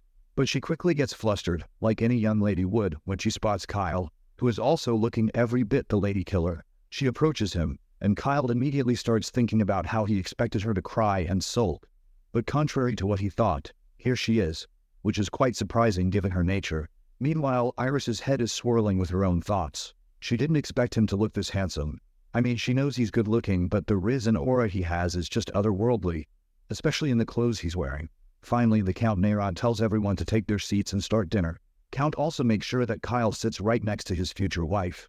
However, Kyle doesn't seem too thrilled about this because he's worried she might start crying or get angry that he's sitting next to her. He quickly activates his mind's eye and notices that her personality characteristics haven't changed much. Despite this, it looks like her favorability toward him has increased by 30 points, which has gone from 40 to 10. This shocks Kyle because, after everything that happened and how she faced such a humiliating defeat, he expected her favorability to drop even further, not rise. But then he wonders if this is due to the appearance worship characteristic she has. There's a chance she sees him as nothing more than a decorative item. Anyway, Kyle enjoys a good dinner. The atmosphere during mealtime is warmer than expected, and Iris is quiet, behaving quite normally in front of her family without acting arrogant. While picking up the salt on the table, they both also accidentally touched each other's hands while Kyle was trying to help her by serving her some salt. And that unexpected touch totally flusters the lady. After that, the girl turns her head away in embarrassment to avoid any eye contact. While Kyle is probably thinking about whether she wants the salt or not, he decides to place it back on the table near her, and she promptly thanks him for his gesture. Kyle isn't sure what's going on or why she's acting so strangely. Even though her favorability has gone up, her attitude toward him has also gotten weirder. I guess Kyle is actually pretty oblivious to romance after all. I mean, who could blame him? He used to be a coomer who did nothing in his past life except play games. The next day arrives, and the first thing we see is a clueless look on Kyle's face. Apparently, Lady Iris is sitting right in front of him, and he wasn't expecting her to come personally just to meet him. After a graceful sip of tea, she reminds him that she is here to keep her promise. Now that she has lost, he will become her teacher, so she requests him to explain why his magic is so strong. She explains that his method is a bit different from the usual, and she has never seen anything like it in any magic book. She is desperate to know who taught him. She bombards him with a ton of questions, like whether he developed those powers by chance, and how he could perform double casting so easily. She is so excited to learn everything that she literally stands up from her seat in the heat of the moment, and politely, yet enthusiastically tells him to share everything he knows. Kyle feels overwhelmed by all her questions, and tells her to give him a minute to process everything first. He starts off by reminding her that if she actually wants to become his disciple and learn magic, she needs to work on her attitude as well. At first, Iris doesn't quite get what he's trying to say, so Kyle tells her directly that she has to be polite to others and not be unreasonable. She will need to think 3 times before getting angry with anyone. Well, it seems like this is just too much to ask of her. She tries to protest, asking why she should have to follow these rules when even her father doesn't force her to do so. But Kyle lets her know that if she can't change her attitude, he can't teach her magic either. The lady definitely tries to argue back because she thinks he's being too demanding. But Kyle reminds her that he's the only one who can use magic with the special method he has developed. He reveals to her that he has created mixed drive magic, which has never been published anywhere else, so she can't learn it from anyone but him. He even gives her a little demonstration, sure that since she is also learning magic, she understands the significance of his skills. Of course, the girl quickly acknowledges this, saying it's true, but she still doesn't feel comfortable. As much as she hates to admit it, she reluctantly and annoyingly accepts his conditions in the end. Kyle flashes a smile, saying he knows all too well the innocent face she's trying to put on, and that she can't fool him so easily. To help her keep her part of the deal, he reveals that he has made some preparations in advance. The girl is shocked again and asks what he's talking about, but she soon gets her answer when she sees a contract paper. He clears up any lingering doubts by reminding her that if she wants to become his disciple, all she has to do is accept the conditions and sign the contract. As she knows, breaking a signed magic contract triggers an absolute penalty imposed by the ancient gods, so he asks her to take it seriously. Plus, no magic can cancel a magic contract. She exclaims and asks why he's going to such lengths to make her sign, wondering if it's because he doesn't trust her. To this, Kyle doesn't shy away from admitting that yes, he doesn't entirely trust her.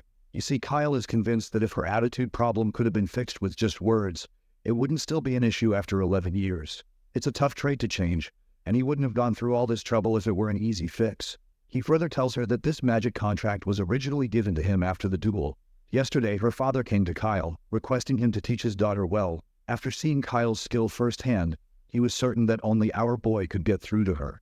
The doting father, almost in tears, even said that if Iris refused to listen to him, Kyle had permission to use this magic contract on her, one of the only 2 genuine contracts in their family. Now, in the present, Iris feels embarrassed and confused, realizing her father is the one who roped her into this. She's convinced he'd never say anything like that, so she tells Kyle he'd better not be lying. Determined to get answers, she starts to rush back to her father to ask him personally what's going on. Kyle just sits as she begins to head off, but then he lets out a tired sigh. He calls out, telling her to stop right there, adding that if she turns back now, their contract will be null and void, and if that happens, he won't be able to see her again, let alone teach her any magic. This news catches Airciel completely off guard. Kyle, however, remains firm and tells her to decide now. He asks if she's going to sign and learn his magic, or if she'll refuse and leave this room for good. He makes it clear that if she chooses the latter, they'll never meet again. He asks her one last time if she wants to learn magic, or will she refuse and leave this room, after which they'll never see each other again. Kyle smiles inwardly, thinking this might be her last day of throwing tantrums and putting on an attitude, and he's looking forward to seeing her change for the better. He knows that while Iris has a rare SSS-class talent, if her character keeps causing trouble, he'll have no choice but to give up on her. He needs trustworthy colleagues and subordinates, not someone he has to constantly appease in every situation. Iris, on the other hand, finally gathers the courage to speak. After taking the pen in hand, she stubbornly declares that if she says she'll do something, she'll do it. With that, she finally begins reading the contract, albeit reluctantly. Kyle just gives her a smile and tells her to make sure she reads all the terms carefully before signing. In the contract, Party A is Kyle, while Party B represents Iris. As we look at the contract page, it's no wonder she's feeling reluctant to sign. The terms go way beyond what she can tolerate, and if she breaks any of the outlined rules, she'll face a stomachache as a penalty.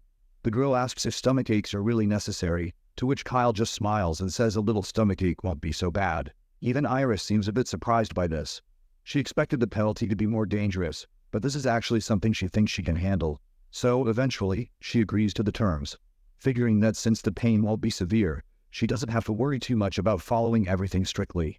But then, something suddenly strikes her, and she notices that the penalty for Rule 7 is pretty strict. She'll have her magic circle terminated if she doesn't follow it. She asks if she'll have to join the battle, and Kyle confirms it without hesitation, reminding her that if she's afraid of fighting, there's no need for her to learn stronger magic. He raises a question, asking why she even wants to learn magic. She goes quiet for a moment, then admits that she wants to be better than others because she enjoys beating and subduing them. She wants everyone to look up to her and admire her, and she's always loved being the center of attention. That's why she started studying magic in the first place. But lately, learning magic has become fun for its own sake. She started to enjoy learning new things and improving herself, so studying all night wouldn't even feel difficult. Kyle is blown away by her perspective, and a smirk spreads across his face as he sees the extraordinary desire to win and improve shining on her face. He's genuinely looking forward to seeing her transformation. You see, the best aptitude for becoming a mage doesn't depend on the amount of magical power one possesses, but rather on intellectual curiosity, eagerness to learn about magic, and a desire for power. Without these qualities, she won't become stronger. These are the traits that accompany Mana. She wants stronger magic and greater power, and with that resolve, she finally signs the contract. Both the contract and the pen magically float in the air and fly directly toward Kyle. He extends his hand for a shake, looking forward to working with her in the future, hoping that Iris will become a strong companion of his. For a moment, she remains quiet, but when the words truly sink in, she feels totally embarrassed at the prospect of being his companion. She freaks out so much that her long ponytails nearly come undone. Kyle tries to clear the air by reminding her that he didn't mean companions like that, but just as part of the team.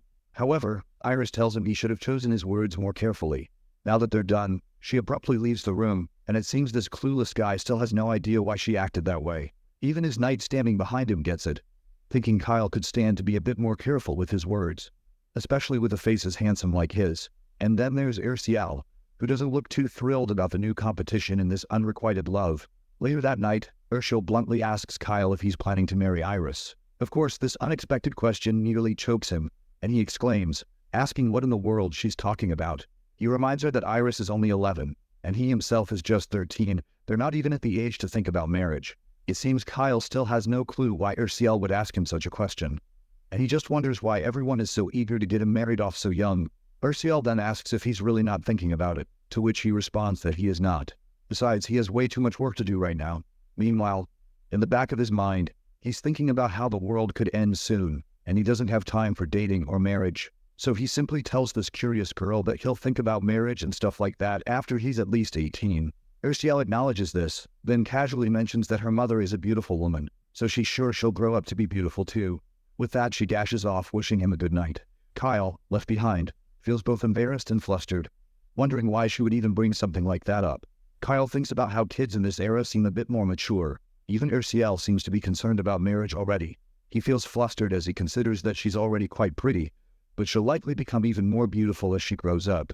Then, he remembers something about her mother. Ursiel came from the Halayan Baron family, but after her family fell into ruin, they were stripped of their social status, and she was sold into slavery. Her father and brothers are dead, but her mother and sister are supposedly still alive. However, he doesn't know where they are. He figures Ursiel must be curious about her family, but she hasn't brought it up, which makes him wonder if she doesn't want to know where they are or if it's too painful for her to talk about. Whatever the case, he's determined to find out what's going on. A few days later, Kyle and his party take the carriage back to their mansion. As it rolls off, Kyle waves his final goodbyes to Count Neyron and his family. Iris feels a pang of sadness and wonders why Kyle had to leave so urgently. He could have stayed a few more days. Seeing her expression, the Count can't help but notice how much his daughter seems to like Kyle. He tries to cheer her up, telling her not to be too upset since Kyle will be back next month to teach her magic. Annoyed and embarrassed by her father's comment, Iris insists she doesn't like Kyle at all, just finds him annoying. She even tries to act nonchalant, saying that when he comes next month, she won't even open the door for him. But right at that moment, she feels a sharp ache in her stomach that makes her double over and collapse to the ground in pain. The Count remembers Kyle's words about how Iris should think 3 times before getting angry, otherwise her stomach would hurt. This makes him believe that the stomach ache she's feeling must be from the magic contract. He quickly tells her not to be angry and to think 3 times before saying anything irrational. If she holds back her anger, her stomach will stop hurting. But of course, how can she not be angry? She can't help but tear up and calls Kyle a jerk. She's so loud that even Kyle can hear her from his carriage, and he can't help but think someone is cursing him from afar. After that memorable stay at Count Neyron's mansion, Kyle and his friends finally return to Anphilim. The first thing we see is Kyle's bewildered expression. He looks shocked because his brother Abel has apparently bought a massive amount of grain from Nephilim for some unknown reason. Kyle's pretty sure he never mentioned anything about the dew famine to his brother, so he can't understand why Abel would suddenly buy grain.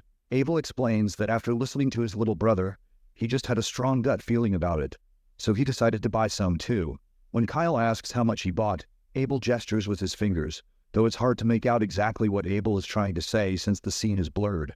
But whatever amount it is, it's enough to shock Kyle to his core. He's stunned to learn that his brother has bought 100 times more grain than he did.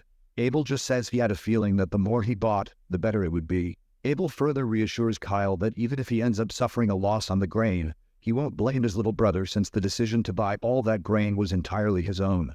Kyle acknowledges this and confirms that he's not really worried about that. In fact, he can't shake the thought of how Abel is going to rake in some serious profit. Out of curiosity, Kyle tells his brother that he's sure Abel could win anything just by buying a lottery ticket once. To which Abel replies that he's never thought of buying a lottery ticket because it doesn't suit someone of his status. Of course, he's never tried it since he's already quite rich. Kyle feels kind of jealous as he admires the foresight and luck his brother seems to have. The scene then transitions to the training grounds, where we see someone swinging a sword like a total Chad. This sword swinger is none other than Kyle's father, whose name I seem to have forgotten. Kyle arrives on the scene, looking as if he's been summoned by his father. His father asks if his trip to Nephilim went well, to which Kyle replies that he's grateful to Count Neyron for treating him so well, and that he had a comfortable stay. While wiping the sweat from his face, the father states that he just received a letter from Count Neyron, where he learned that Kyle promised to teach Lady Iris magic. Kyle acknowledges this and adds that it sort of just happened by fate, explaining that the daughter of that house is quite a unique and talented lady. His father believes this could be a good experience for him, so he encourages Kyle to try his best in teaching her. However, Kyle starts to imagine Iris's arrogant personality and isn't so sure he can actually have a good experience with her. Kyle further asks his father if the Count mentioned anything else besides the magic lessons. His father thinks for a moment, then recalls that Count Neyron did bring up the subject of Lady Iris in a possible engagement. However, he assures Kyle that it's not the Keltarian family tradition to get engaged so early, especially when neither of the elder sons are engaged yet. This comes as a big relief to Kyle, who's been trying to avoid the topic for a while. He agrees with his father, stating that there's still a lot he has to learn. He further reminds his father that he needs to make up for the time he lost due to his past illness, so he hopes his father can convince the Count to hold off on any engagement plans for now. His father agrees, and Kyle thanks him sincerely. Kyle lets out a sigh of relief, glad to realize there won't be any more engagement talks after this. His father calls out to him again, reminding him that he has no intention of forcing him into a political marriage. Kyle is puzzled by this statement and asks for clarification.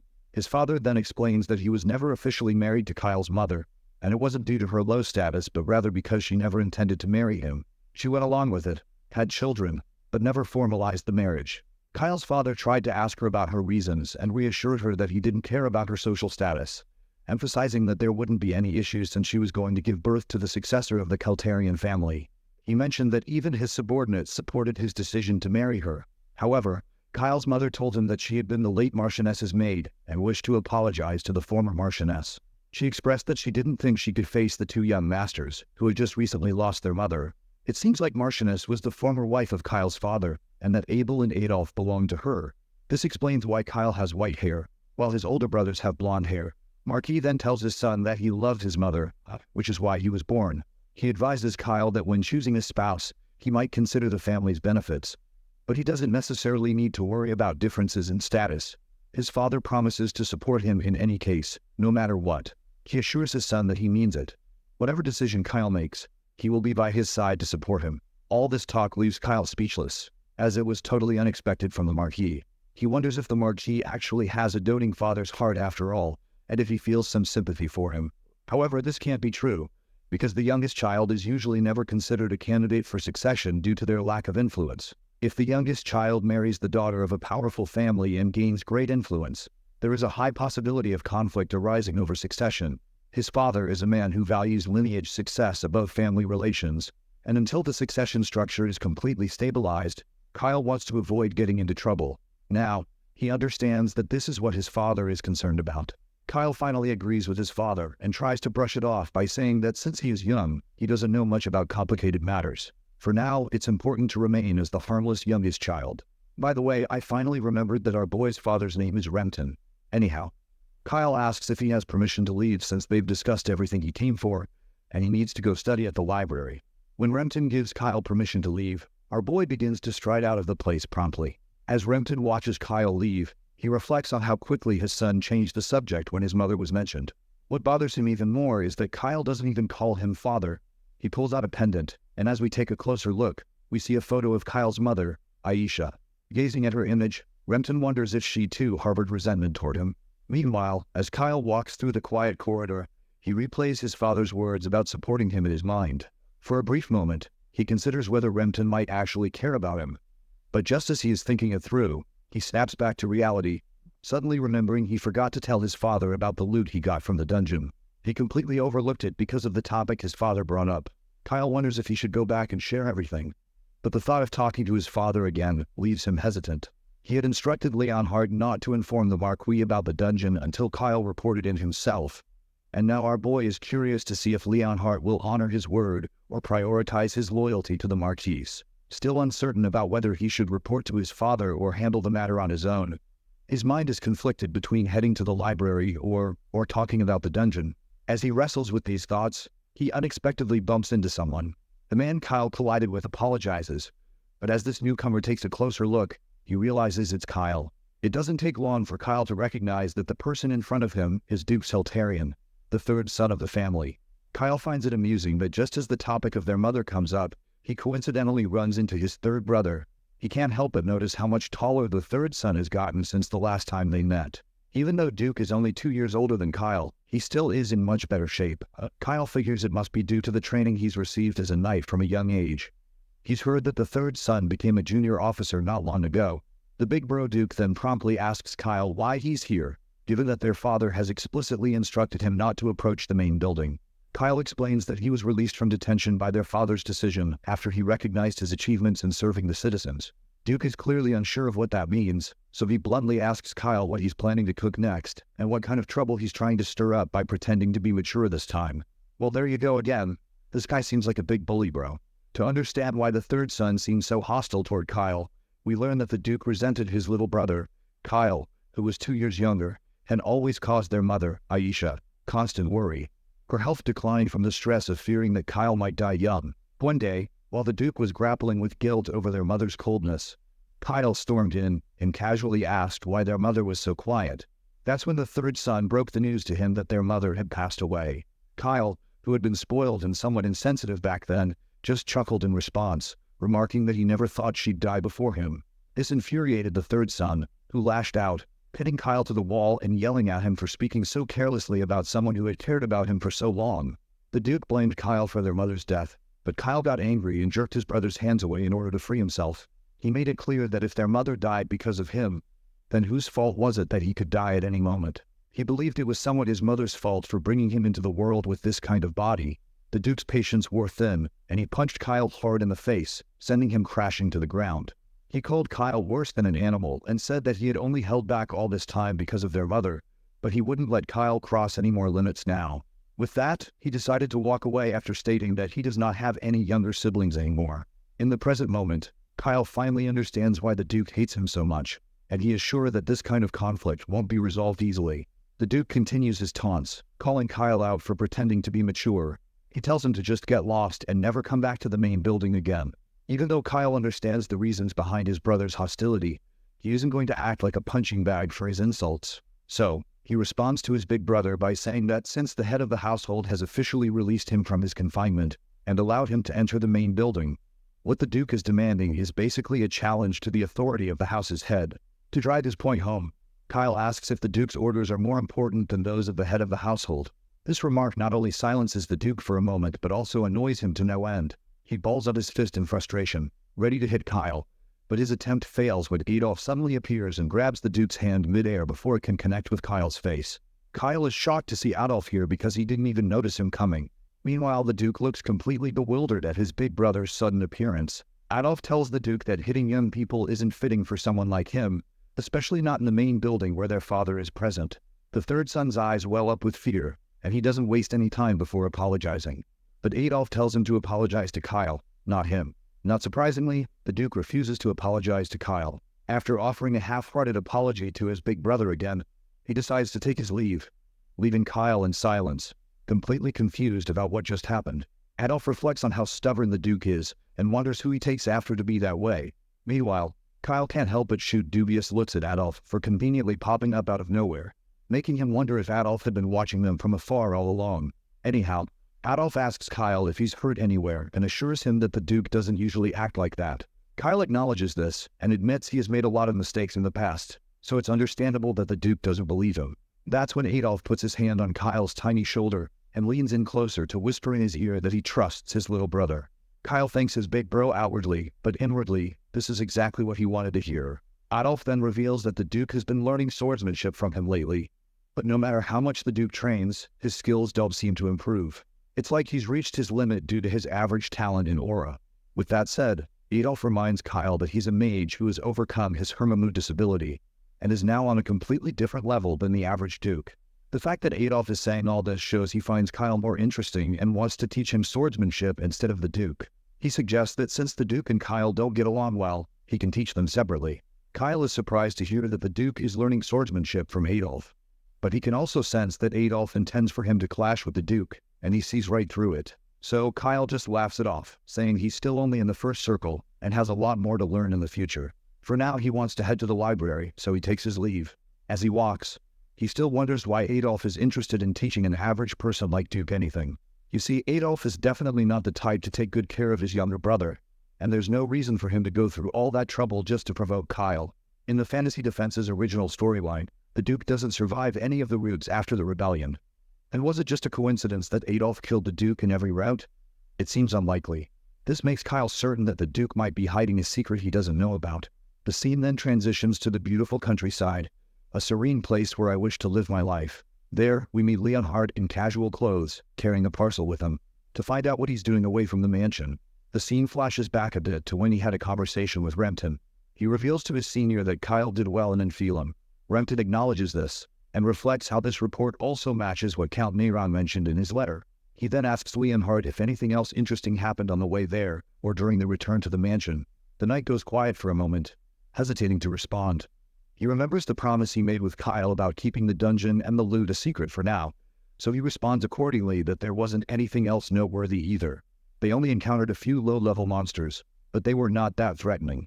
The head of the family smiles to hear this and tells the knight to take good care of Kyle. He feels relieved that someone as capable as Leonhard is by Kyle's side. Back in the present, Leonhard reflects on how he ended up prioritizing Kyle's orders over his master's. We also learn that he's here to meet his father. At that moment, a man calls out to him, and when Leonhard looks up, he spots his father in front of him.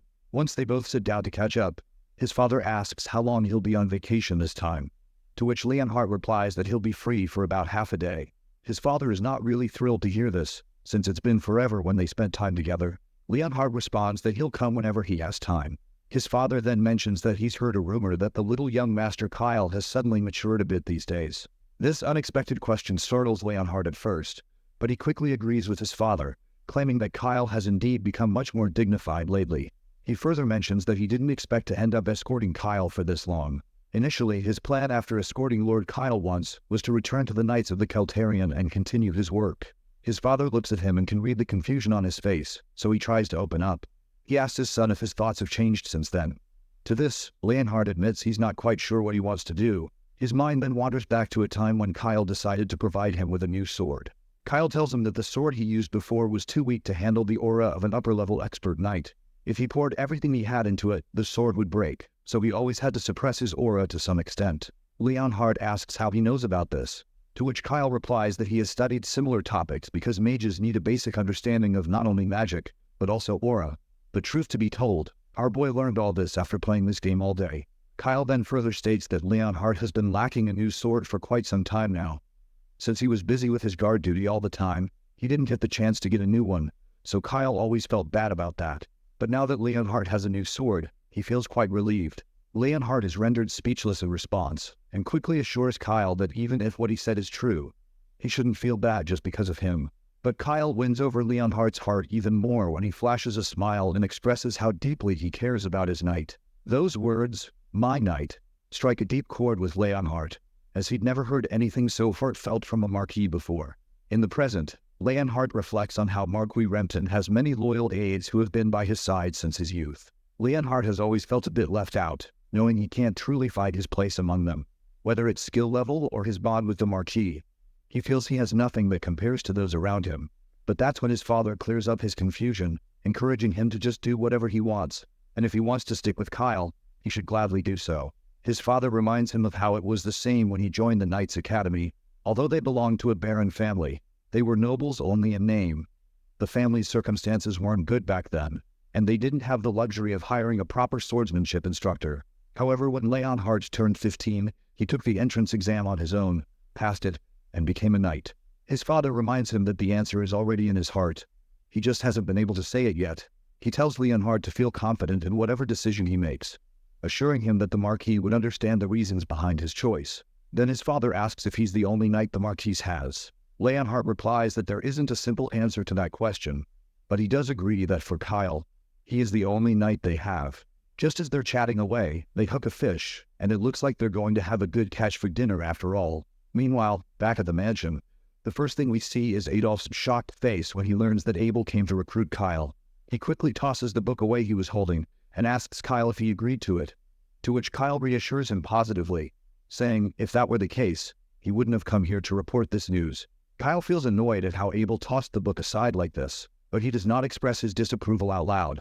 Instead, he responds to his brother's question, explaining that he was just as surprised when brother Abel suddenly approached him and invited him to join. He admits that, given the big age difference, brother Abel had never spoken to him before, so it was a little intimidating. Adolf then responds with a cold, annoyed tone, saying there's no way Abel would approach him without some ulterior motive.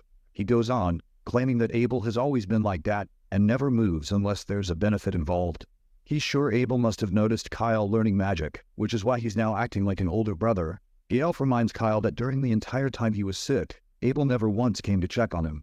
As Adolf continues trying to persuade Kyle by pointing out how awful Abel's character is, our boy is left speechless, not sure what to say. After losing one of his greatest men, Baron Jerome gone, losing another capable person would be a shame, so he can't afford to lose Kyle to Abel. Even though Kyle is still just a one-circle mage, Adolf sees tons of potential in him. Kyle, meanwhile, smiles inwardly, noticing how Adolf criticizes Abel for not visiting him while he was sick, when the same could be said for Adolf, who also never came to check on him. Kyle reflects on how both of his brothers only seem to approach him when they need something, but he realizes he's guilty of the same thing, especially since he wants to defeat the Dark Immortal threatening the safety of the continent. So the power of the renowned swordsmanship of Kelterion is absolutely necessary for that. However, for the survival of their family, Adolf should be the one to take a hit. Adolf mentions that Abel has been acting shady lately, noting rumors that he's bought a lot of grain from Enphalum. It's puzzling, and he can't figure out why Abel would need such large quantities. Kyle adds that he too bought grain for his magic research, suggesting there's a chance Abel might also be trying to study magic like him. But Adolf quickly reminds him that Abel doesn't have a magic circle. We can tell that Kyle is just bluffing about the whole magic learning thing. But it seems Adolf has bought the lie, and thinks that Kyle just doesn't realize that Abel doesn't have a circle. Kyle keeps playing along, apologizing and saying he doesn't know much about Abel. Anyway, Adolf grabs the book Kyle tossed earlier and tells his brother that they need to grow even more in the future. He asks Kyle to help his big brother grow up quickly. Kyle grins widely as he grabs the book and agrees, saying he'll definitely help his big brother. With that, he decides to head out for now. Meanwhile, outside the door, we see Ursiel standing there. Just as she's waiting, Daisy arrives and immediately starts explaining herself. She tells Ursiel that her family has been taken hostage by Adolf, and if she doesn't do as he says, he'll do anything to achieve his goals. So, she felt she had no choice but to comply. But Ursiel flatly tells her not to show up in front of Lord Kyle again. Daisy grows impatient, and her face twists with annoyance as she reminds Ursiel that since she doesn't have any family, she does not have to worry about it either, which explains why Ursiel can't understand her predicament. Ursiel stands her ground and does not let Daisy's words sway her, while Daisy storms off after dropping those brutal bombs. Right at that moment, Ursiel's familiar arrives after sensing the emotional turmoil she's feeling inside, since her pet is closely tied to her emotions. The little familiar tries to cheer her up, but Ursiel reassures her that she isn't offended by anything Daisy said. As long as she has Kyle by her side, she doesn't feel alone at all. The little furball asks her about her family, and Ursiel replies that they're hard to find, and she doesn't even know if they're alive. Besides, she doesn't want to cause any more trouble for Lord Kyle. She knows what happens to the women who are sold off, and if she hadn't met Kyle back then, she might not have been here to see this day. So, she's determined to become stronger for Lord Kyle, the one who saved her.